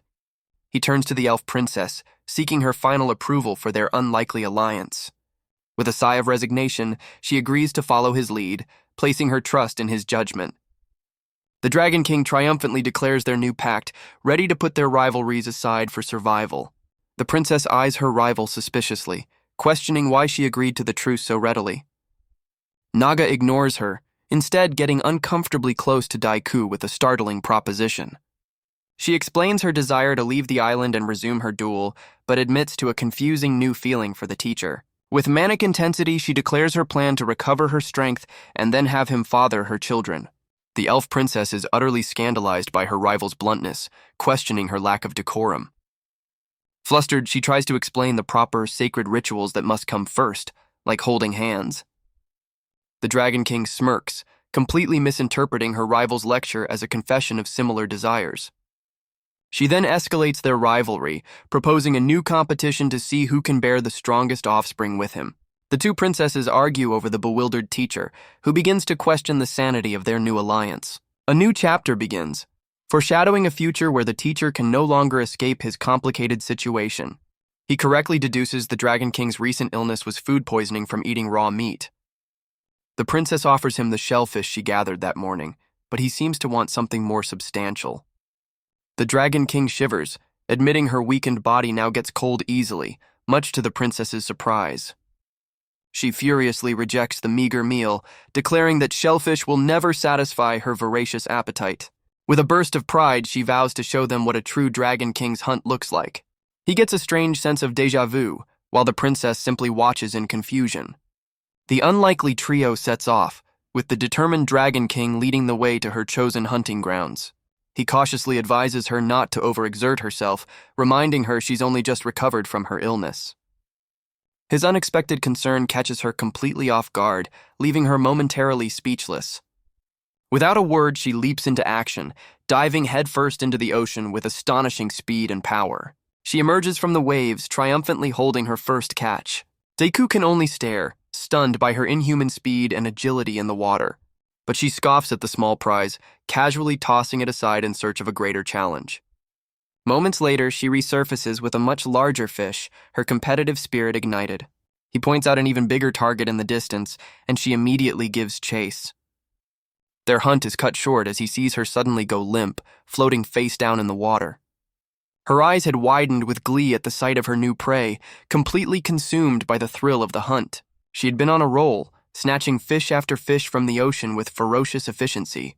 He rushes to her side, pulling the exhausted Dragon King from the surf as the princess looks on. Supporting her weakened frame, he realizes she completely ignored his warning and pushed her recovering body past its limit. She coughs violently, expelling the seawater she swallowed after her reckless hunt. The princess covers her mouth, watching her rival's undignified display with a flicker of concern. Her concern quickly melts into poorly suppressed amusement at the Dragon King's failure. The furious Dragon King confronts the princess, accusing her of mockery while Daiku tries to mediate. Naga laments her current pitiful state, frustrated by her body's newfound weakness. He realizes that while she possesses immense power, she has absolutely no control over it. Daiku understands her extraordinary physical abilities are paired with a hopeless lack of moderation. He takes stock of their meager food supply, realizing it's nowhere near enough to sustain them. The princess calls out to him, sensing his growing concern over their dwindling resources. He notes that Naga's reckless behavior is making her weak again, even after recovering from her illness. The princess sprints toward him, her face a mask of terror as she warns of a disaster at their camp. They arrive to find their camp utterly destroyed, with their precious supplies scattered and broken. A massive hoofprint in the dirt confirms their worst fear. The giant boar's territory has expanded. The Dragon King grimly identifies the tracks, confirming the destruction is the boar's handiwork. Panicked, the princess declares their location is no longer safe, and they must evacuate immediately. With grim resolve, Daiku decides they have no choice but to abandon their camp and find a new location. He assesses the damage, realizing their vital water distiller is broken and half their bottles are destroyed. The Dragon King's fury erupts, incensed that the boar dared to invade their territory. She declares that unless they eliminate the beast, it will inevitably return to attack them again. Burning with a desire for revenge, she announces her intention to hunt down the boar and fight it head-on. He frantically argues against her reckless plan, knowing a direct fight with the boar is suicide. Daiku concedes her point, recalling how he's been carefully avoiding the beast's ever-expanding territory. The trio faces the grim reality that the aggressive boar is cornering them, leaving no room for escape. He accepts that a confrontation is inevitable, noting he can somehow sense the beast's presence in its domain. The teacher visualizes their opponent, an incredibly aggressive monster as large as an ox. The Dragon King grimly states the obvious. One mistake in this fight, and they are all dead. Overwhelmed by the danger, the princess is left completely speechless and terrified. Suddenly, the princess remembers the boar's reaction to their campfire, suggesting they might be able to use fire against it. Taking her idea to heart, Daiku immediately begins preparing a new fire pit on the beach. He struggles to create a spark with a fire drill as the princess's weakened magic fizzles out uselessly. The Dragon King looks on in disbelief, questioning their primitive attempts to make a fire. With a boastful grin, she declares she'll show the amateurs how a true Dragon King gets the job done. She scoffs at their incompetence, finding it embarrassing they're having so much trouble with a simple task. Her confidence quickly fades as she strains and struggles, failing spectacularly to create a spark. The princess watches her rival's pathetic attempt with a completely unimpressed deadpan expression. With a dismissive gesture, the princess silently signals that she's seen enough of the Dragon King's failure. Humiliated and enraged, the Dragon King finally snaps, her pride completely shattered. Ignoring her tantrum, Daiku and the princess return to their own methods, working in tandem. Their combined efforts finally pay off as a small wisp of smoke rises from the tinder. The Dragon King's anger instantly vanishes, replaced by pure excitement as she spots their success. The Dragon King scoffs at their meager flame, vowing to show them a truly magnificent fire. With a furious roar, she strains with all her might to unleash her own fiery power. Daiku calmly advises her against overexerting her still recovering body. His unexpected words of concern catch the prideful Dragon King completely by surprise. He rushes to her side, repeating his warning as she begins to cough violently. A sudden, uncontrolled torrent of fire erupts from her mouth, engulfing the kindling. The resulting inferno not only lights the fire, but also singes the teacher's beard. While he panics about his burning face, she triumphantly declares her fiery success. The now roaring bonfire sits in the center of a carefully prepared magical circle. The princess begins her incantation, drawing immense power from the newly created flames. The princess chants, drawing the essence of the bonfire into a glowing magical sigil. She commands the flames to coalesce, forming a powerful orb of pure inferno. With a final determined shout, she prepares to unleash the destructive power of her spell. She tests her new magic, blasting a nearby tree with a concentrated ball of fire. She explains to Daiku that she's learned to borrow power from existing elements instead of creating them with mana. A diagram reveals their plan. The earth element boar is weak against fire, and their bonfire will amplify her explosive magic. The princess admits that despite their new weapon, fighting the monster is still a terrifying and risky prospect. The Dragon King suddenly claps her on the back, startling the princess with a rare compliment. With his beard still singed, Daiku looks to them both, wanting to hear their final decision.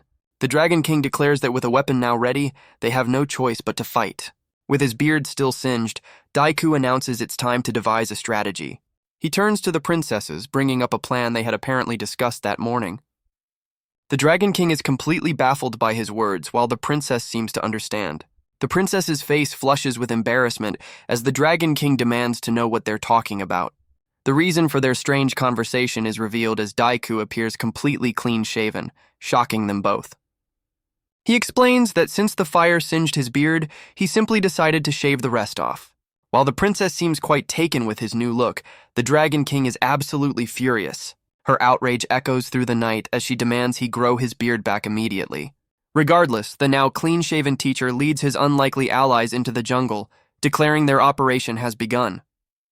Deep within the forest, their monstrous target awaits, its eyes glowing with primal fury. The monstrous boar snorts in fury, its scarred eye a testament to its previous battle with the Dragon King. Unfazed, the Dragon King stands her ground, ready to face the colossal beast that nearly ended her. With a crazed grin, she taunts the boar, eager to provoke it into a final decisive confrontation. The enraged beast takes the bait, thundering towards her in a blind charge of pure fury. Daiku hears the approaching stampede, his eyes widening as the ground begins to tremble. He confirms their plan is working, as the Dragon King successfully lures the monster toward their trap. He urges the princess to hold her position, knowing the success of their mission now rests entirely on her. Back at the beach, the princess levitates within her magic circle, gathering immense power for her spell. She looks to Daiku for reassurance, questioning if the energy she's amassed will be enough to stop the beast. A flashback reveals their meticulous preparations, showing them gathering wood for the very fire that now fuels her magic. The princess confirms the roaring bonfire will provide enough power for her spell. A diagram lays out their strategy. The Dragon King will act as bait, luring the boar into the princess's line of fire. The princess warns them that this powerful spell will drain all her energy, giving her only a single attempt. She reveals another weakness. The spell takes 40 minutes to charge, and she'll be completely immobile once it's cast. The success of their entire operation hinges on luring the beast into range at the precise moment her spell is ready. She adds that once charged, she can only hold the spell for 3 minutes before it fizzles out. Daiku understands they have a narrow 3-minute window for victory, while the Dragon King questions her role as bait. The princess explains a headshot will be fatal, but a body shot will only immobilize it, forcing them to adapt. The Dragon King scoffs at the complicated plan, demanding a more impressive display of power. The princess coolly informs her that this custom-made spell is the most effective weapon they have. Daiku confirms his role is to protect the immobile princess, who chose Naga as bait for her superior agility. Taking a deep breath, the princess steels her resolve and begins the lengthy incantation. She focuses intently, gathering the bonfire's essence into a swirling orb of pure energy. Daiku listens to the approaching chaos, urging the princess to hold on as the beast draws near. Deep in the jungle, the Dragon King sprints desperately, leading the furious boar toward their trap. She pushes her body to its absolute limit, her expression a mask of grim determination. Her feet pound against the forest floor as she races against her monstrous pursuer. A sudden surge of speed from the beast catches her by surprise, her face twisting in alarm. She glances back in terror as the boar closes the distance with terrifying speed. The monster slams into her from behind, sending her flying through the air from the force of the blow. Enraged by the attack, the Dragon King screams in defiance at the monstrous boar. Her pride on the line, she turns to face the beast, refusing to be underestimated. Daiku grows anxious, realizing the chase has stalled far from their intended trap. The princess calls out in alarm, her concentration wavering as she senses the danger. His strength failing, Daiku's vision blurs as the princess's voice fades into the distance. The sound of impact reaches them as the princess stumbles, caught off balance by the shockwave. In a desperate move, Naga leaps onto the boar's back, turning the chase into a rodeo. Daiku shouts a warning as the princess prepares to unleash her spell, horrified by their struggle. With no other choice, she launches her fiery orb, aiming for the beast with her rival still on top. The massive fireball hurtles towards the boar's head, the moment of truth finally at hand. The fireball makes a direct impact, erupting against the side of the boar's massive head. Daiku supports the exhausted princess, his face a mask of disbelief as he questions if they actually won. From afar, the Dragon King's eyes narrow with grim certainty, knowing their attack was not enough. Through the smoke, the monstrous boar emerges, wounded but very much alive, confirming their failure. A close-up on the beast's eye reveals not weakness, but a terrifying, renewed fury. The monster lets out a deafening roar of pure, unadulterated rage and pain. The princess explains the spell hit the boar's stone-like armor, leaving Daiku to realize it's virtually unharmed. With terrifying speed, the enraged boar charges directly at the now defenseless pair. Daiku declares the operation a failure, scooping up the immobile princess and screaming for Naga to retreat. He sprints for the jungle, planning to use the dense trees as obstacles to slow their pursuer. The monstrous boar smashes through the jungle, splintering trees in its relentless pursuit. He turns to see the beast has cornered them, leaving no path for escape. The princess reaches out in terror, realizing he's about to make a desperate choice. He looks back with grim determination, ready to make the ultimate sacrifice. In a heroic move, he shoves her to safety, taking the full force of the boar's attack himself. The impact sends him flying through the air, his body ragdolling from the blow. He lands motionless on the ground as the horrified princess watches her protector fall. The enraged boar then turns its attention to its next target, the now defenseless princess. The ground trembles as the beast charges and she can only watch, frozen in terror. Just as it reaches her, the monster collapses, but the princess finds herself too paralyzed by fear to move. The Dragon King looks on in disbelief as the boar suddenly collapses before reaching its target. But as the beast rises again, she roars with fury, positioning herself between it and the terrified princess. She furiously declares that the princess is her prey, and no one else is allowed to lay a hand on her. Naga stands as a defiant shield, ready to protect her rival from the monstrous threat. With a powerful slam, she intercepts the boar's charge, putting her own body on the line. The immense effort leaves her completely drained, and she collapses to the ground as the princess watches in shock. With both of her protectors now incapacitated, the boar turns its vengeful gaze solely on the princess. A wave of terror washes over her as she realizes she is the monster's final defenseless target. In a moment of pure panic, she screams out the teacher's name, hoping for a last-second miracle. The enraged boar thunders toward her, and she wonders if it's seeking personal revenge for her fire spell. But just as the beast closes in, Daiku springs into action, charging forward with his spear. He recalls that the princess's fire spell damaged the boar's ear, a critical observation. This injury has thrown off the monster's balance, making its powerful charges slightly inaccurate. He also realizes the beast is blind in its left eye, revealing a crucial weak point. With calculated precision, he lunges into the boar's blind spot, aiming for a decisive strike. He targets the beast's heart, gambling that its monstrous form shares a normal boar's anatomy. But his spear shatters against its rock-hard hide, the attack failing to even leave a scratch. He stares in disbelief, realizing his last-ditch effort was completely ineffective. The enraged boar retaliates, slamming its massive body into the now defenseless teacher. He's pinned beneath the colossal beast, which prepares to crush him under its immense weight. He panics, realizing the boar deliberately changed its attack to pin him from the side. The princess screams his name in terror, watching him get crushed against a tree. He gasps for air, unable to move or even breathe under the immense pressure. The princess desperately pleads with the collapsed Dragon King to get up and help.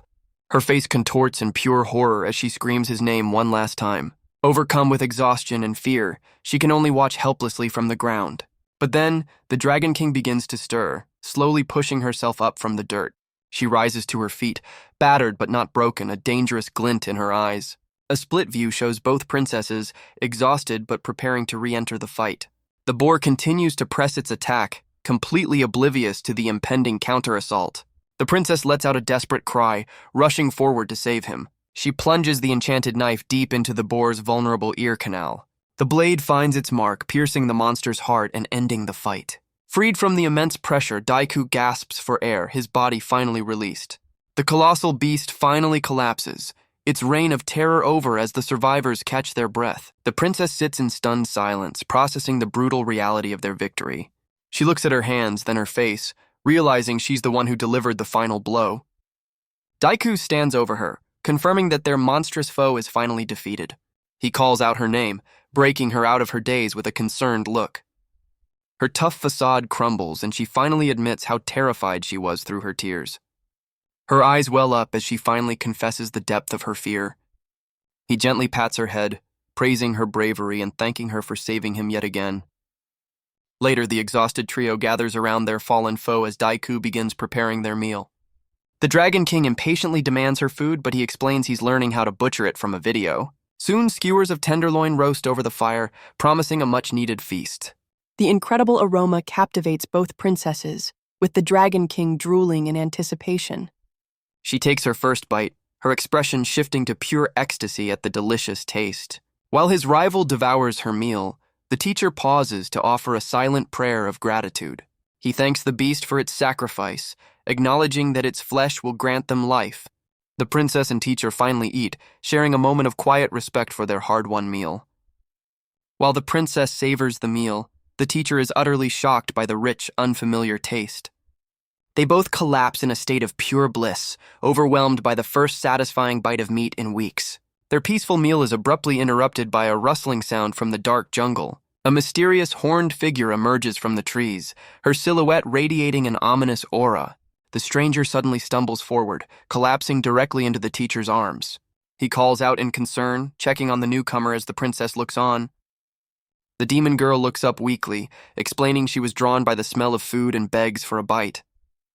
But the elf princess cries out in alarm, telling them to stop before they do anything. She identifies the stranger as Malaya Varnark, the feared princess of the demon world, Niflheim. A flashback reveals the dark history of demons, a dangerous race known for deception and bringing disaster to the world.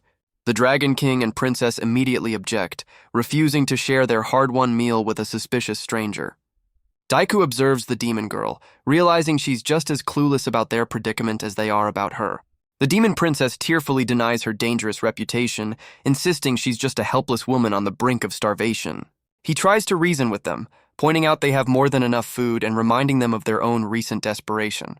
The demon princess finally understands the island's mana-draining effect is the reason for her powerlessness. The group sits down to discuss the situation, with the newcomer now part of their tense circle. Desperate for food and shelter, she makes a bold offer, promising to do anything they ask without complaint. She admits her helplessness without magic, but vows to contribute in any way she can if they let her join them. To prove her point, she immediately starts doing manual labor, surprising Daiku with her eagerness to help. The elf princess is taken aback, but Daiku convinces her that another pair of hands will increase their chances of survival. He turns to the princesses, seeking their final approval for their new suspicious ally.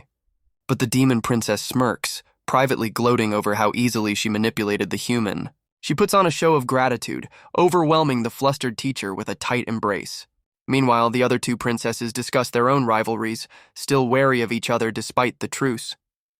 The demon princess's true intentions are revealed as she vows to crush her new companions and restore her clan's honor. Daiku explains that with the monstrous boar gone, their previously limited territory is no longer a concern. A map reveals their new objective, to explore the entire island now that the main threat is eliminated. The demon princess points out a critical flaw in their plan. Their water supply is insufficient for their growing group. He declares their new top priority is to secure a stable and abundant source of fresh water. However, he's torn, knowing he must first butcher their massive kill before the precious meat spoils. The teacher realizes that with 4 survivors, they need to get organized to be efficient. He proposes they divide the labor, and the 3 princesses listen with varying degrees of enthusiasm. He reflects on their new dynamic, feeling that the real survival challenge has finally begun. He assigns the Dragon King to scout for a water source, a heavy responsibility she accepts with a confident smirk. Despite his warnings about other dangers, she eagerly accepts, keen to work off her massive meal. Next, he tasks the elf princess with gathering firewood and preparing their water distiller. He encourages her to do her best despite her weakened state, and she quietly agrees to the task.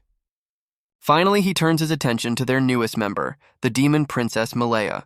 The elf princess immediately objects, warning him that it's far too dangerous to be alone with a demon. He ignores her protest, assigning the seemingly weak demon princess to help him butcher the boar. He justifies his decision, pointing out the demon's pale complexion as a sign of her poor condition. The elf princess quickly corrects him, clarifying that a pale look is perfectly normal for a demon. The demon princess slyly offers to switch tasks, claiming she's well enough to gather firewood. Daiku agrees to the swap, leaving the elf princess to work alongside him instead. With the roles now switched, he and the princess begin the arduous task of butchering the boar. The princess remains deeply suspicious, deciding she can't leave the teacher alone with the manipulative demon. She worries about his naive trust, knowing he's completely unaware of how cunning demons can be. He begins the grim task, instructing the princess to hold the hide open while he removes the internal organs. Peering inside, they discover the stab wound on the heart was minor, confirming the enchanted knife's curse delivered the fatal blow. With renewed confidence, he brandishes the cursed blade, ready to finish the butchering process. The princess lets out a silent scream, utterly horrified by the gruesome sounds of the butchering process. While the teacher cheerfully dissects their kill, the princess's disgust grows until she's on the verge of fainting. He proudly presents the boar's heart, a trophy from his successful if grisly work. The visceral reality of their task proves too much for her, and she collapses to the ground. Daiku calls out her name in alarm, momentarily distracted from his successful butchering lesson. Meanwhile, the demon princess takes a leisurely break, having clearly shirked her firewood-gathering duties. She returns just in time to find the teacher panicking over the fainted elf, feigning innocent concern. Seeing an opportunity, Malaya calmly offers to take over, accepting the grisly task without hesitation. Daiku notes her complete lack of disgust, realizing her help will make the difficult job much easier. As they work, his thoughts drift to their other companion, wondering if the Dragon King is safe on her solo mission. He realizes that if they can preserve the meat and find water, their food problems will be solved. His mind drifts to an idyllic future of relaxing on the beach, a stark contrast to his current battered state. He fantasizes about using his newfound free time to build a treehouse, just like in the survival shows he watches. His imagination runs wild, picturing himself making pottery from clay found on the island. The teacher even gets excited about the idea of crafting a blowgun from bamboo to hunt with. Snapping back to reality, he scolds himself for getting distracted by fun projects while their survival is still on the line. The demon princess playfully teases him, finding it amusing that an adult is thinking about games at a time like this. He's stunned by her skill, noticing she's already processed the boar's heart with surprising expertise. Daiku is taken aback, realizing Malaya is completely comfortable with the grisly task of butchering. She cheekily admits that she finds it funny how people assume she'd be good with gore, and that it even makes her a little happy. Malaya correctly guesses his lack of fear comes from his ignorance of her people's dark history. She believes his unbiased acceptance is a stroke of luck, unlike the elf princess's deep-seated prejudice. The demon princess reveals the true source of the animosity is a long-standing war between their races. A flashback reveals her father was the legendary demon lord Varnark, who briefly ruled the world over 200 years ago. But his reign was cut short when the allied forces of elves, dragons, and humans rose up to defeat him. She explains that since that defeat, the demons have been a shadow of their former selves, unable to truly rival the other powers. The teacher listens, realizing the conflict's roots are far deeper and more complicated than he imagined. Malaya claims that modern demons are different, with the new generation now advocating for peace. She sadly accepts that their past invasion makes it difficult for others to trust them. The demon princess laments that no matter how much they try to compromise, true peace remains out of reach.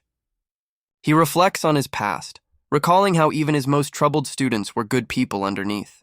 The demon princess admits his unconditional acceptance of her was genuinely moving. Flustered by her praise, the teacher tries to brush off his act of kindness as nothing special. She insists on showing her gratitude, her demonic wings twitching with anticipation. Leaning in, she reminds him of her promise to do anything, now casting a manipulative charm she calls Sweet Promise. She reveals her plan to use weakened succubus magic to hypnotize him by drawing out his hidden desires. Confident she's broken through his mental guard, she believes his defenses have finally crumbled. She presses him to confess his deepest desires, asking what he wants her to do for him, but his desire is completely unexpected, as he worries that asking her to do heavy labor would be too much for her weakened body. She completely misinterprets his innocent concern, believing he's thinking of her in an inappropriate way.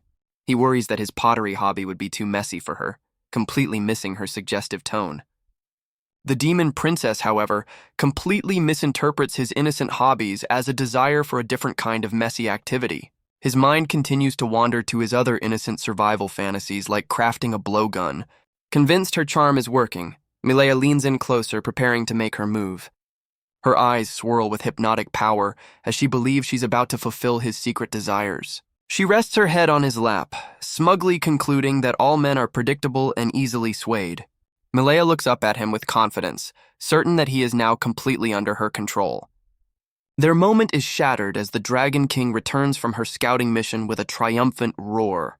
Startled by the sudden interruption, the demon princess falls to the ground in frustration. The teacher doubles over in pain as Malaya apologizes, claiming she accidentally collapsed into him from dizziness. The Dragon King points out the unconscious elf princess, mockingly referring to her as Shrimpy. Reporting her findings, she confirms to the teacher that they are stranded on a relatively small island. She proudly announces she surveyed the entire landmass in a single go, stunning her companions. When asked about a water source, she reveals the location of a nearby pond, warning it's their only option. The pond she discovered is shown to be stagnant and filthy, a far cry from a clean water source. Daiku's face falls as he realizes the water is completely undrinkable in its current state. He inspects the pond more closely, discovering it's not just foul-smelling but also contaminated. The elf princess despairs, but Daiku wonders if distillation might make the water safe, though he remains doubtful. He suddenly recalls an extreme survival technique from a TV show involving an alternative method of hydration. He quickly dismisses the disturbing idea, declaring it an absolute last resort they must avoid at all costs. His mind flashes to an absurdly direct hydration method, leaving the demon princess horrified by the implication. Looking closer, he spots the scattered bones of animals, confirming the pond is a deadly hunting ground. The demon princess recalls that the Quake Hog, while not venomous itself, can utilize other creatures' poison. She connects the dots, realizing with dawning horror that the entire pond could be poisoned. Malaya theorizes the boar deliberately contaminated the water to paralyze any creature that came to drink. She explains the beast terraformed this area to suit its needs, destroying the natural ecosystem in the process. Daiku understands the Quake Hog as an invasive species that ruins an area before migrating to the next. He stares at the corrupted water, realizing the devastating impact this has on their small island. The teacher knows that any disruption to their fragile environment could be a death sentence for them all. The elf princess looks to him with desperation, asking if their last hope for water is truly gone. Daiku's eyes widen as a sudden idea strikes him, leaving the elf princess confused. He remembers seeing banana leaves earlier, his expression shifting to one of renewed hope. His hunch pays off as he triumphantly identifies a banana tree, their potential salvation. Without hesitation, he pierces the trunk, tapping into a hidden resource. He offers the elf princess a cup of liquid extracted from the plant's core. The princess questions his strange detour, still focused on their search for a proper water source. While the Dragon King spits it out in disgust, the elf princess finds the bitter liquid surprisingly refreshing. He demonstrates the technique, explaining that banana plants are giant herbs that store large amounts of water in their stems. He sets up a natural reservoir, recalling a survival video that promised a steady supply of water. Despite their success, he acknowledges this is only a temporary fix for their critical drinking water shortage. Daiku reveals another survival secret, explaining that plants are also an excellent source of water. He points to a coconut tree, noting that while the boar ate the fallen fruit, a fresh supply remains high above. The elf princess is thrilled by the sight, while Daiku realizes how much their expanded territory has opened up new resources. He begins searching the ground, explaining that their newly expanded range means they can finally access these resources. The Dragon King scoffs at his cautious approach, impatiently suggesting they just climb the tree directly. He calmly warns her that climbing is dangerous and physically demanding, advising against pushing herself too hard.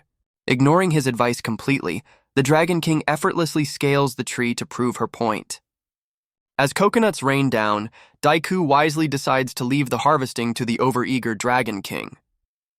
On the way back to camp, he makes a grim discovery. Most of the island's resources have already been depleted. To improve their efficiency, he crafts a simple but effective stone blade for the butchering ahead. He assigns the delicate task of distilling seawater to the demon princess, who struggles with the heat. Meanwhile, he and the elf princess continue their work, with her slicing the meat thin for smoking. During the process, he makes a grim discovery. More than half of the monster's meat is too tough to eat. However, he realizes that by smoking the remaining edible parts, they can preserve a substantial amount. They construct a massive smokehouse, calculating the preserved meat will last their group for over a month. With their food supplies secured, he concludes that their most critical problem is now the lack of fresh water. He knows that while coconut water and plants offer a temporary solution, it's not sustainable for 4 people. 2 weeks have passed, and despite their constant signal fires, the sky remains empty of any sign of rescue. The demon princess notices his concern as he stares at the perpetually clear sky, realizing no rain is coming. He forces a smile to hide his growing panic, but his anxiety about their dire situation is becoming overwhelming. He steels his resolve, reminding himself of his duty as the adult to get everyone home safely. As dusk approaches, the elf princess voices her concern that the Dragon King still hasn't returned. The demon princess, however, seems completely unconcerned, offering the teacher a sweet, reassuring smile. Their quiet moment is shattered by a distant scream, startling all 3 of them. Recognizing the Dragon King's voice, Daiku and the elf princess immediately spring into action to investigate. They find a frantic Dragon King, and Daiku rushes forward, demanding to know what's wrong. Without explanation, she grabs his arm and begins dragging him away, much to his confusion. She leads them to the shore, pointing out a strange, flickering light on the horizon. The light is revealed to be a lightning strike over what appears to be another, much larger island. The teacher stares in disbelief, realizing the light isn't natural, sparking a new, desperate hope for rescue. The elf princess realizes that without mana, such magical phenomena shouldn't be possible. Daiku agrees, theorizing the distant light must be some form of magic. The elf princess's hope soars, questioning if this means they can finally use magic and return home. She considers the possibility of regaining her power and her rightful place in the army. The teacher, however, remains practical, wondering if the new island holds more valuable resources. The demon princess's stomach growls, and she declares her intention to head back for food. She gives a stern look, her hunger clearly overriding any interest in their discovery. The Dragon King dismisses the conversation, stating she can't swim to the other island on an empty stomach. Her priorities shift as she excitedly remembers they have her favorite food waiting for them. She eagerly drags the teacher back toward camp, desperate to eat, while the elf princess facepalms. The teacher smiles, agreeing that their priorities are perfectly in order. He rallies the group, declaring that before any grand plans, they must first fill their stomachs. He presents a massive feast of the boar's internal organs, including the heart, liver, and tongue. While the Dragon King's eyes sparkle with delight, the elf princess recoils in absolute horror. She questions their menu, but he explains the innards must be eaten first before they spoil. The memory of the gruesome butchering process makes her refuse the meal, the smell still fresh in her mind. The Dragon King, however, drools in anticipation, completely unfazed by their grisly dinner. The demon princess also seems to be enjoying the aroma, savoring the cooked meat with relish. Watching her rivals eat, the elf princess is caught in a moment of conflicted hesitation. She reasons that since the regular meat was so good, the organs might be just as delicious and takes a reluctant bite. While the Dragon King finds the meal absolutely divine, the elf princess is completely repulsed by the taste. The Dragon King questions her rival's palate, while the teacher worries he didn't prepare the food correctly. The elf princess finds comfort in the soothing taste of coconut, much to the Dragon King's annoyance.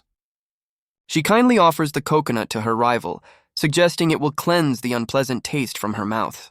But the Dragon King spits out the coconut water, finding its flavor utterly disgusting. The demon princess watches with curiosity, wondering if the coconut is as good as the elf claims.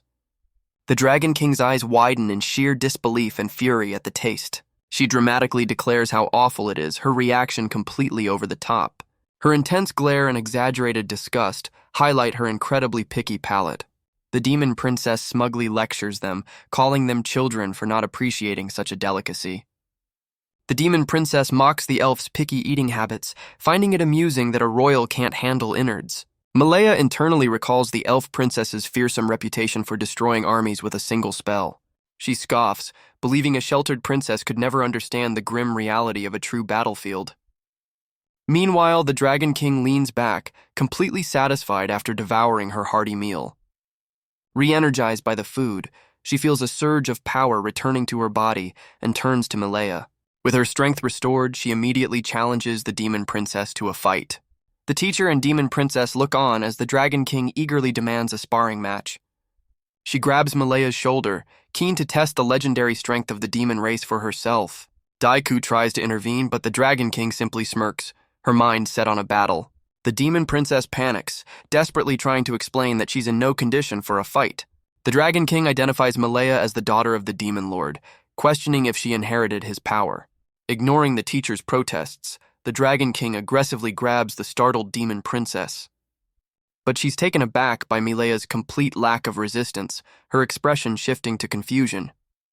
The demon princess frantically clarifies that she's not a magic swordsman, but a sorceress. A flashback reveals she and her brother are known as the Twin Stars, with him being the swordsman and her the mage. The elf princess recalls the legend of the demon lord's twins, confirming the demon's story. Disappointed by the lack of a worthy fight, the Dragon King dismisses the situation as boring. She then realizes that as a sorceress, Malaya is just as powerless as the rest of them on this island. Malaya explains she was separated from her brother by a shockwave and has been struggling to survive alone. She tearfully questions their cruelty, pointing out they were all enemies just moments before their current truce. The demon princess angrily denies they were enemies, while the teacher tries to shift the conversation. The teacher scolds the Dragon King for her recklessness, but she insists she would have pulled back. The Dragon King suddenly grabs the teacher's shirt, pulling him closer with surprising force. The teacher is utterly stunned, his mind reeling from the sudden aggression. She pulls him in close, their faces nearly touching, prompting a shocked outburst from the elf princess. With a sly grin, the Dragon King explains her strength has returned and she wants to check his physical condition. The elf princess lunges forward, shouting protectively for the Dragon King to back away from the teacher. As the elf princess pushes them apart, the demon princess observes the chaotic scene with amusement.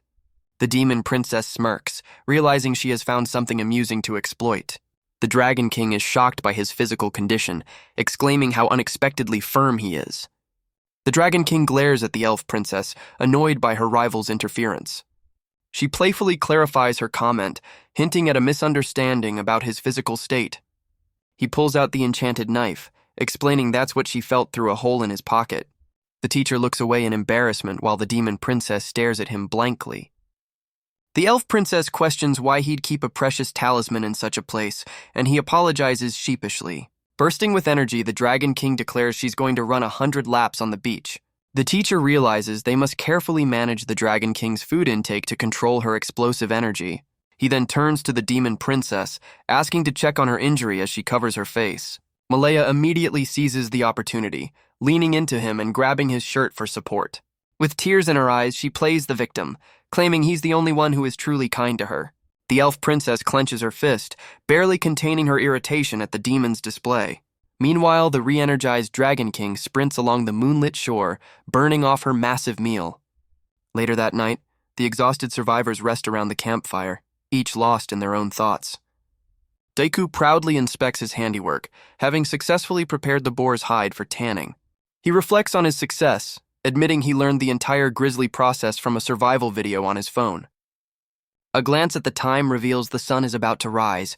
He's been working tirelessly for over 10 hours. As he sits by the fire, the elf princess quietly approaches, unable to rest.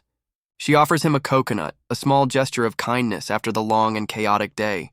He's stunned to find his phone has more charge, a result of her diligent, if weak, magic practice. He asks if she's tired, but she admits that despite the late hour, sleep won't come. She proudly explains her research into using lightning to charge his phone, but warns him of the explosive risks.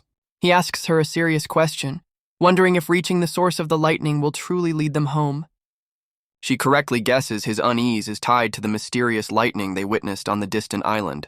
She explains that such phenomena occur when environmental mana reacts unpredictably, sometimes causing dangerous mutations. He reasons that where there's magic, there's mana, which could be their ticket back to civilization. She turns to him for his final thoughts, seeking his leadership on their next move. He begins to calculate the distance, explaining that the Earth's curvature limits their line of sight to about 5 kilometers. Factoring in their higher vantage point, he estimates the other island is roughly 10 kilometers away. He grimly concludes their current island's resources are nearly depleted, forcing them to consider the dangerous crossing. With a look of grim resolve, he declares that crossing the sea, though risky, is their only remaining path to survival. He acknowledges the immense difficulty of building a raft sturdy enough for 4 people. He weighs the risk of new monsters against the promise of abundant resources on the larger island. The elf princess realizes that the presence of mana could be their ticket off the island. He smiles, asking her to use her restored magic to take him home with them. Daiku agrees that the possibility of regaining their powers makes the dangerous journey worth the risk. Overcome with emotion, she expresses her profound relief at finally having a clear path home. Her thoughts drift to the war she left behind, confident that her elven empire is holding the front lines. She silently vows to repay his kindness, realizing she may never see him again once they are rescued. The teacher suddenly calls her by her real name, Anastasia, leaving her completely stunned. Flustered, she claims smoke got in her eyes and quickly turns away, telling him to get some rest. Exhausted after working all night, the teacher considers a brief rest but is already planning his next survival task. As he begins to doze off, his eyes snap open, sensing a strange presence. He's greeted by the sight of all 3 princesses leaning over him with suggestive smiles. His eyes widen in pure disbelief, completely stunned by the surreal situation. The dream takes a bizarre turn as he's suddenly struck repeatedly, though he feels no pain. The demon princess cheerfully explains this is their special way of thanking him for his hard work. She tempts him to indulge in the fantasy, but he calmly deduces it's a dream because he feels no pain. Malaya continues her suggestive persuasion, claiming the dream is a sign of his body's true cravings. The teacher is left utterly speechless, his mind struggling to process the bizarre logic. The Dragon King joins in, confidently predicting that his self-control is about to break. The elf princess yanks the demon away, demanding to know what she's doing so close to the teacher. Malaya feigns innocence, claiming she was only trying to keep him from catching a cold. She then turns to the elf princess, smugly agreeing to move now that he's awake. The commotion wakes the Dragon King, who wonders what all the noise is about. Famished from her late-night swim, she eagerly asks if they can finally eat the smoked meat. He agrees to retrieve their meal, and the two princesses stare at him with intense, hungry anticipation. But as he presents the food, both his and the elf princess's faces twist in horror, while the demon princess smirks. The Dragon King lets out a furious roar, enraged that the smoked meat is as hard as a rock.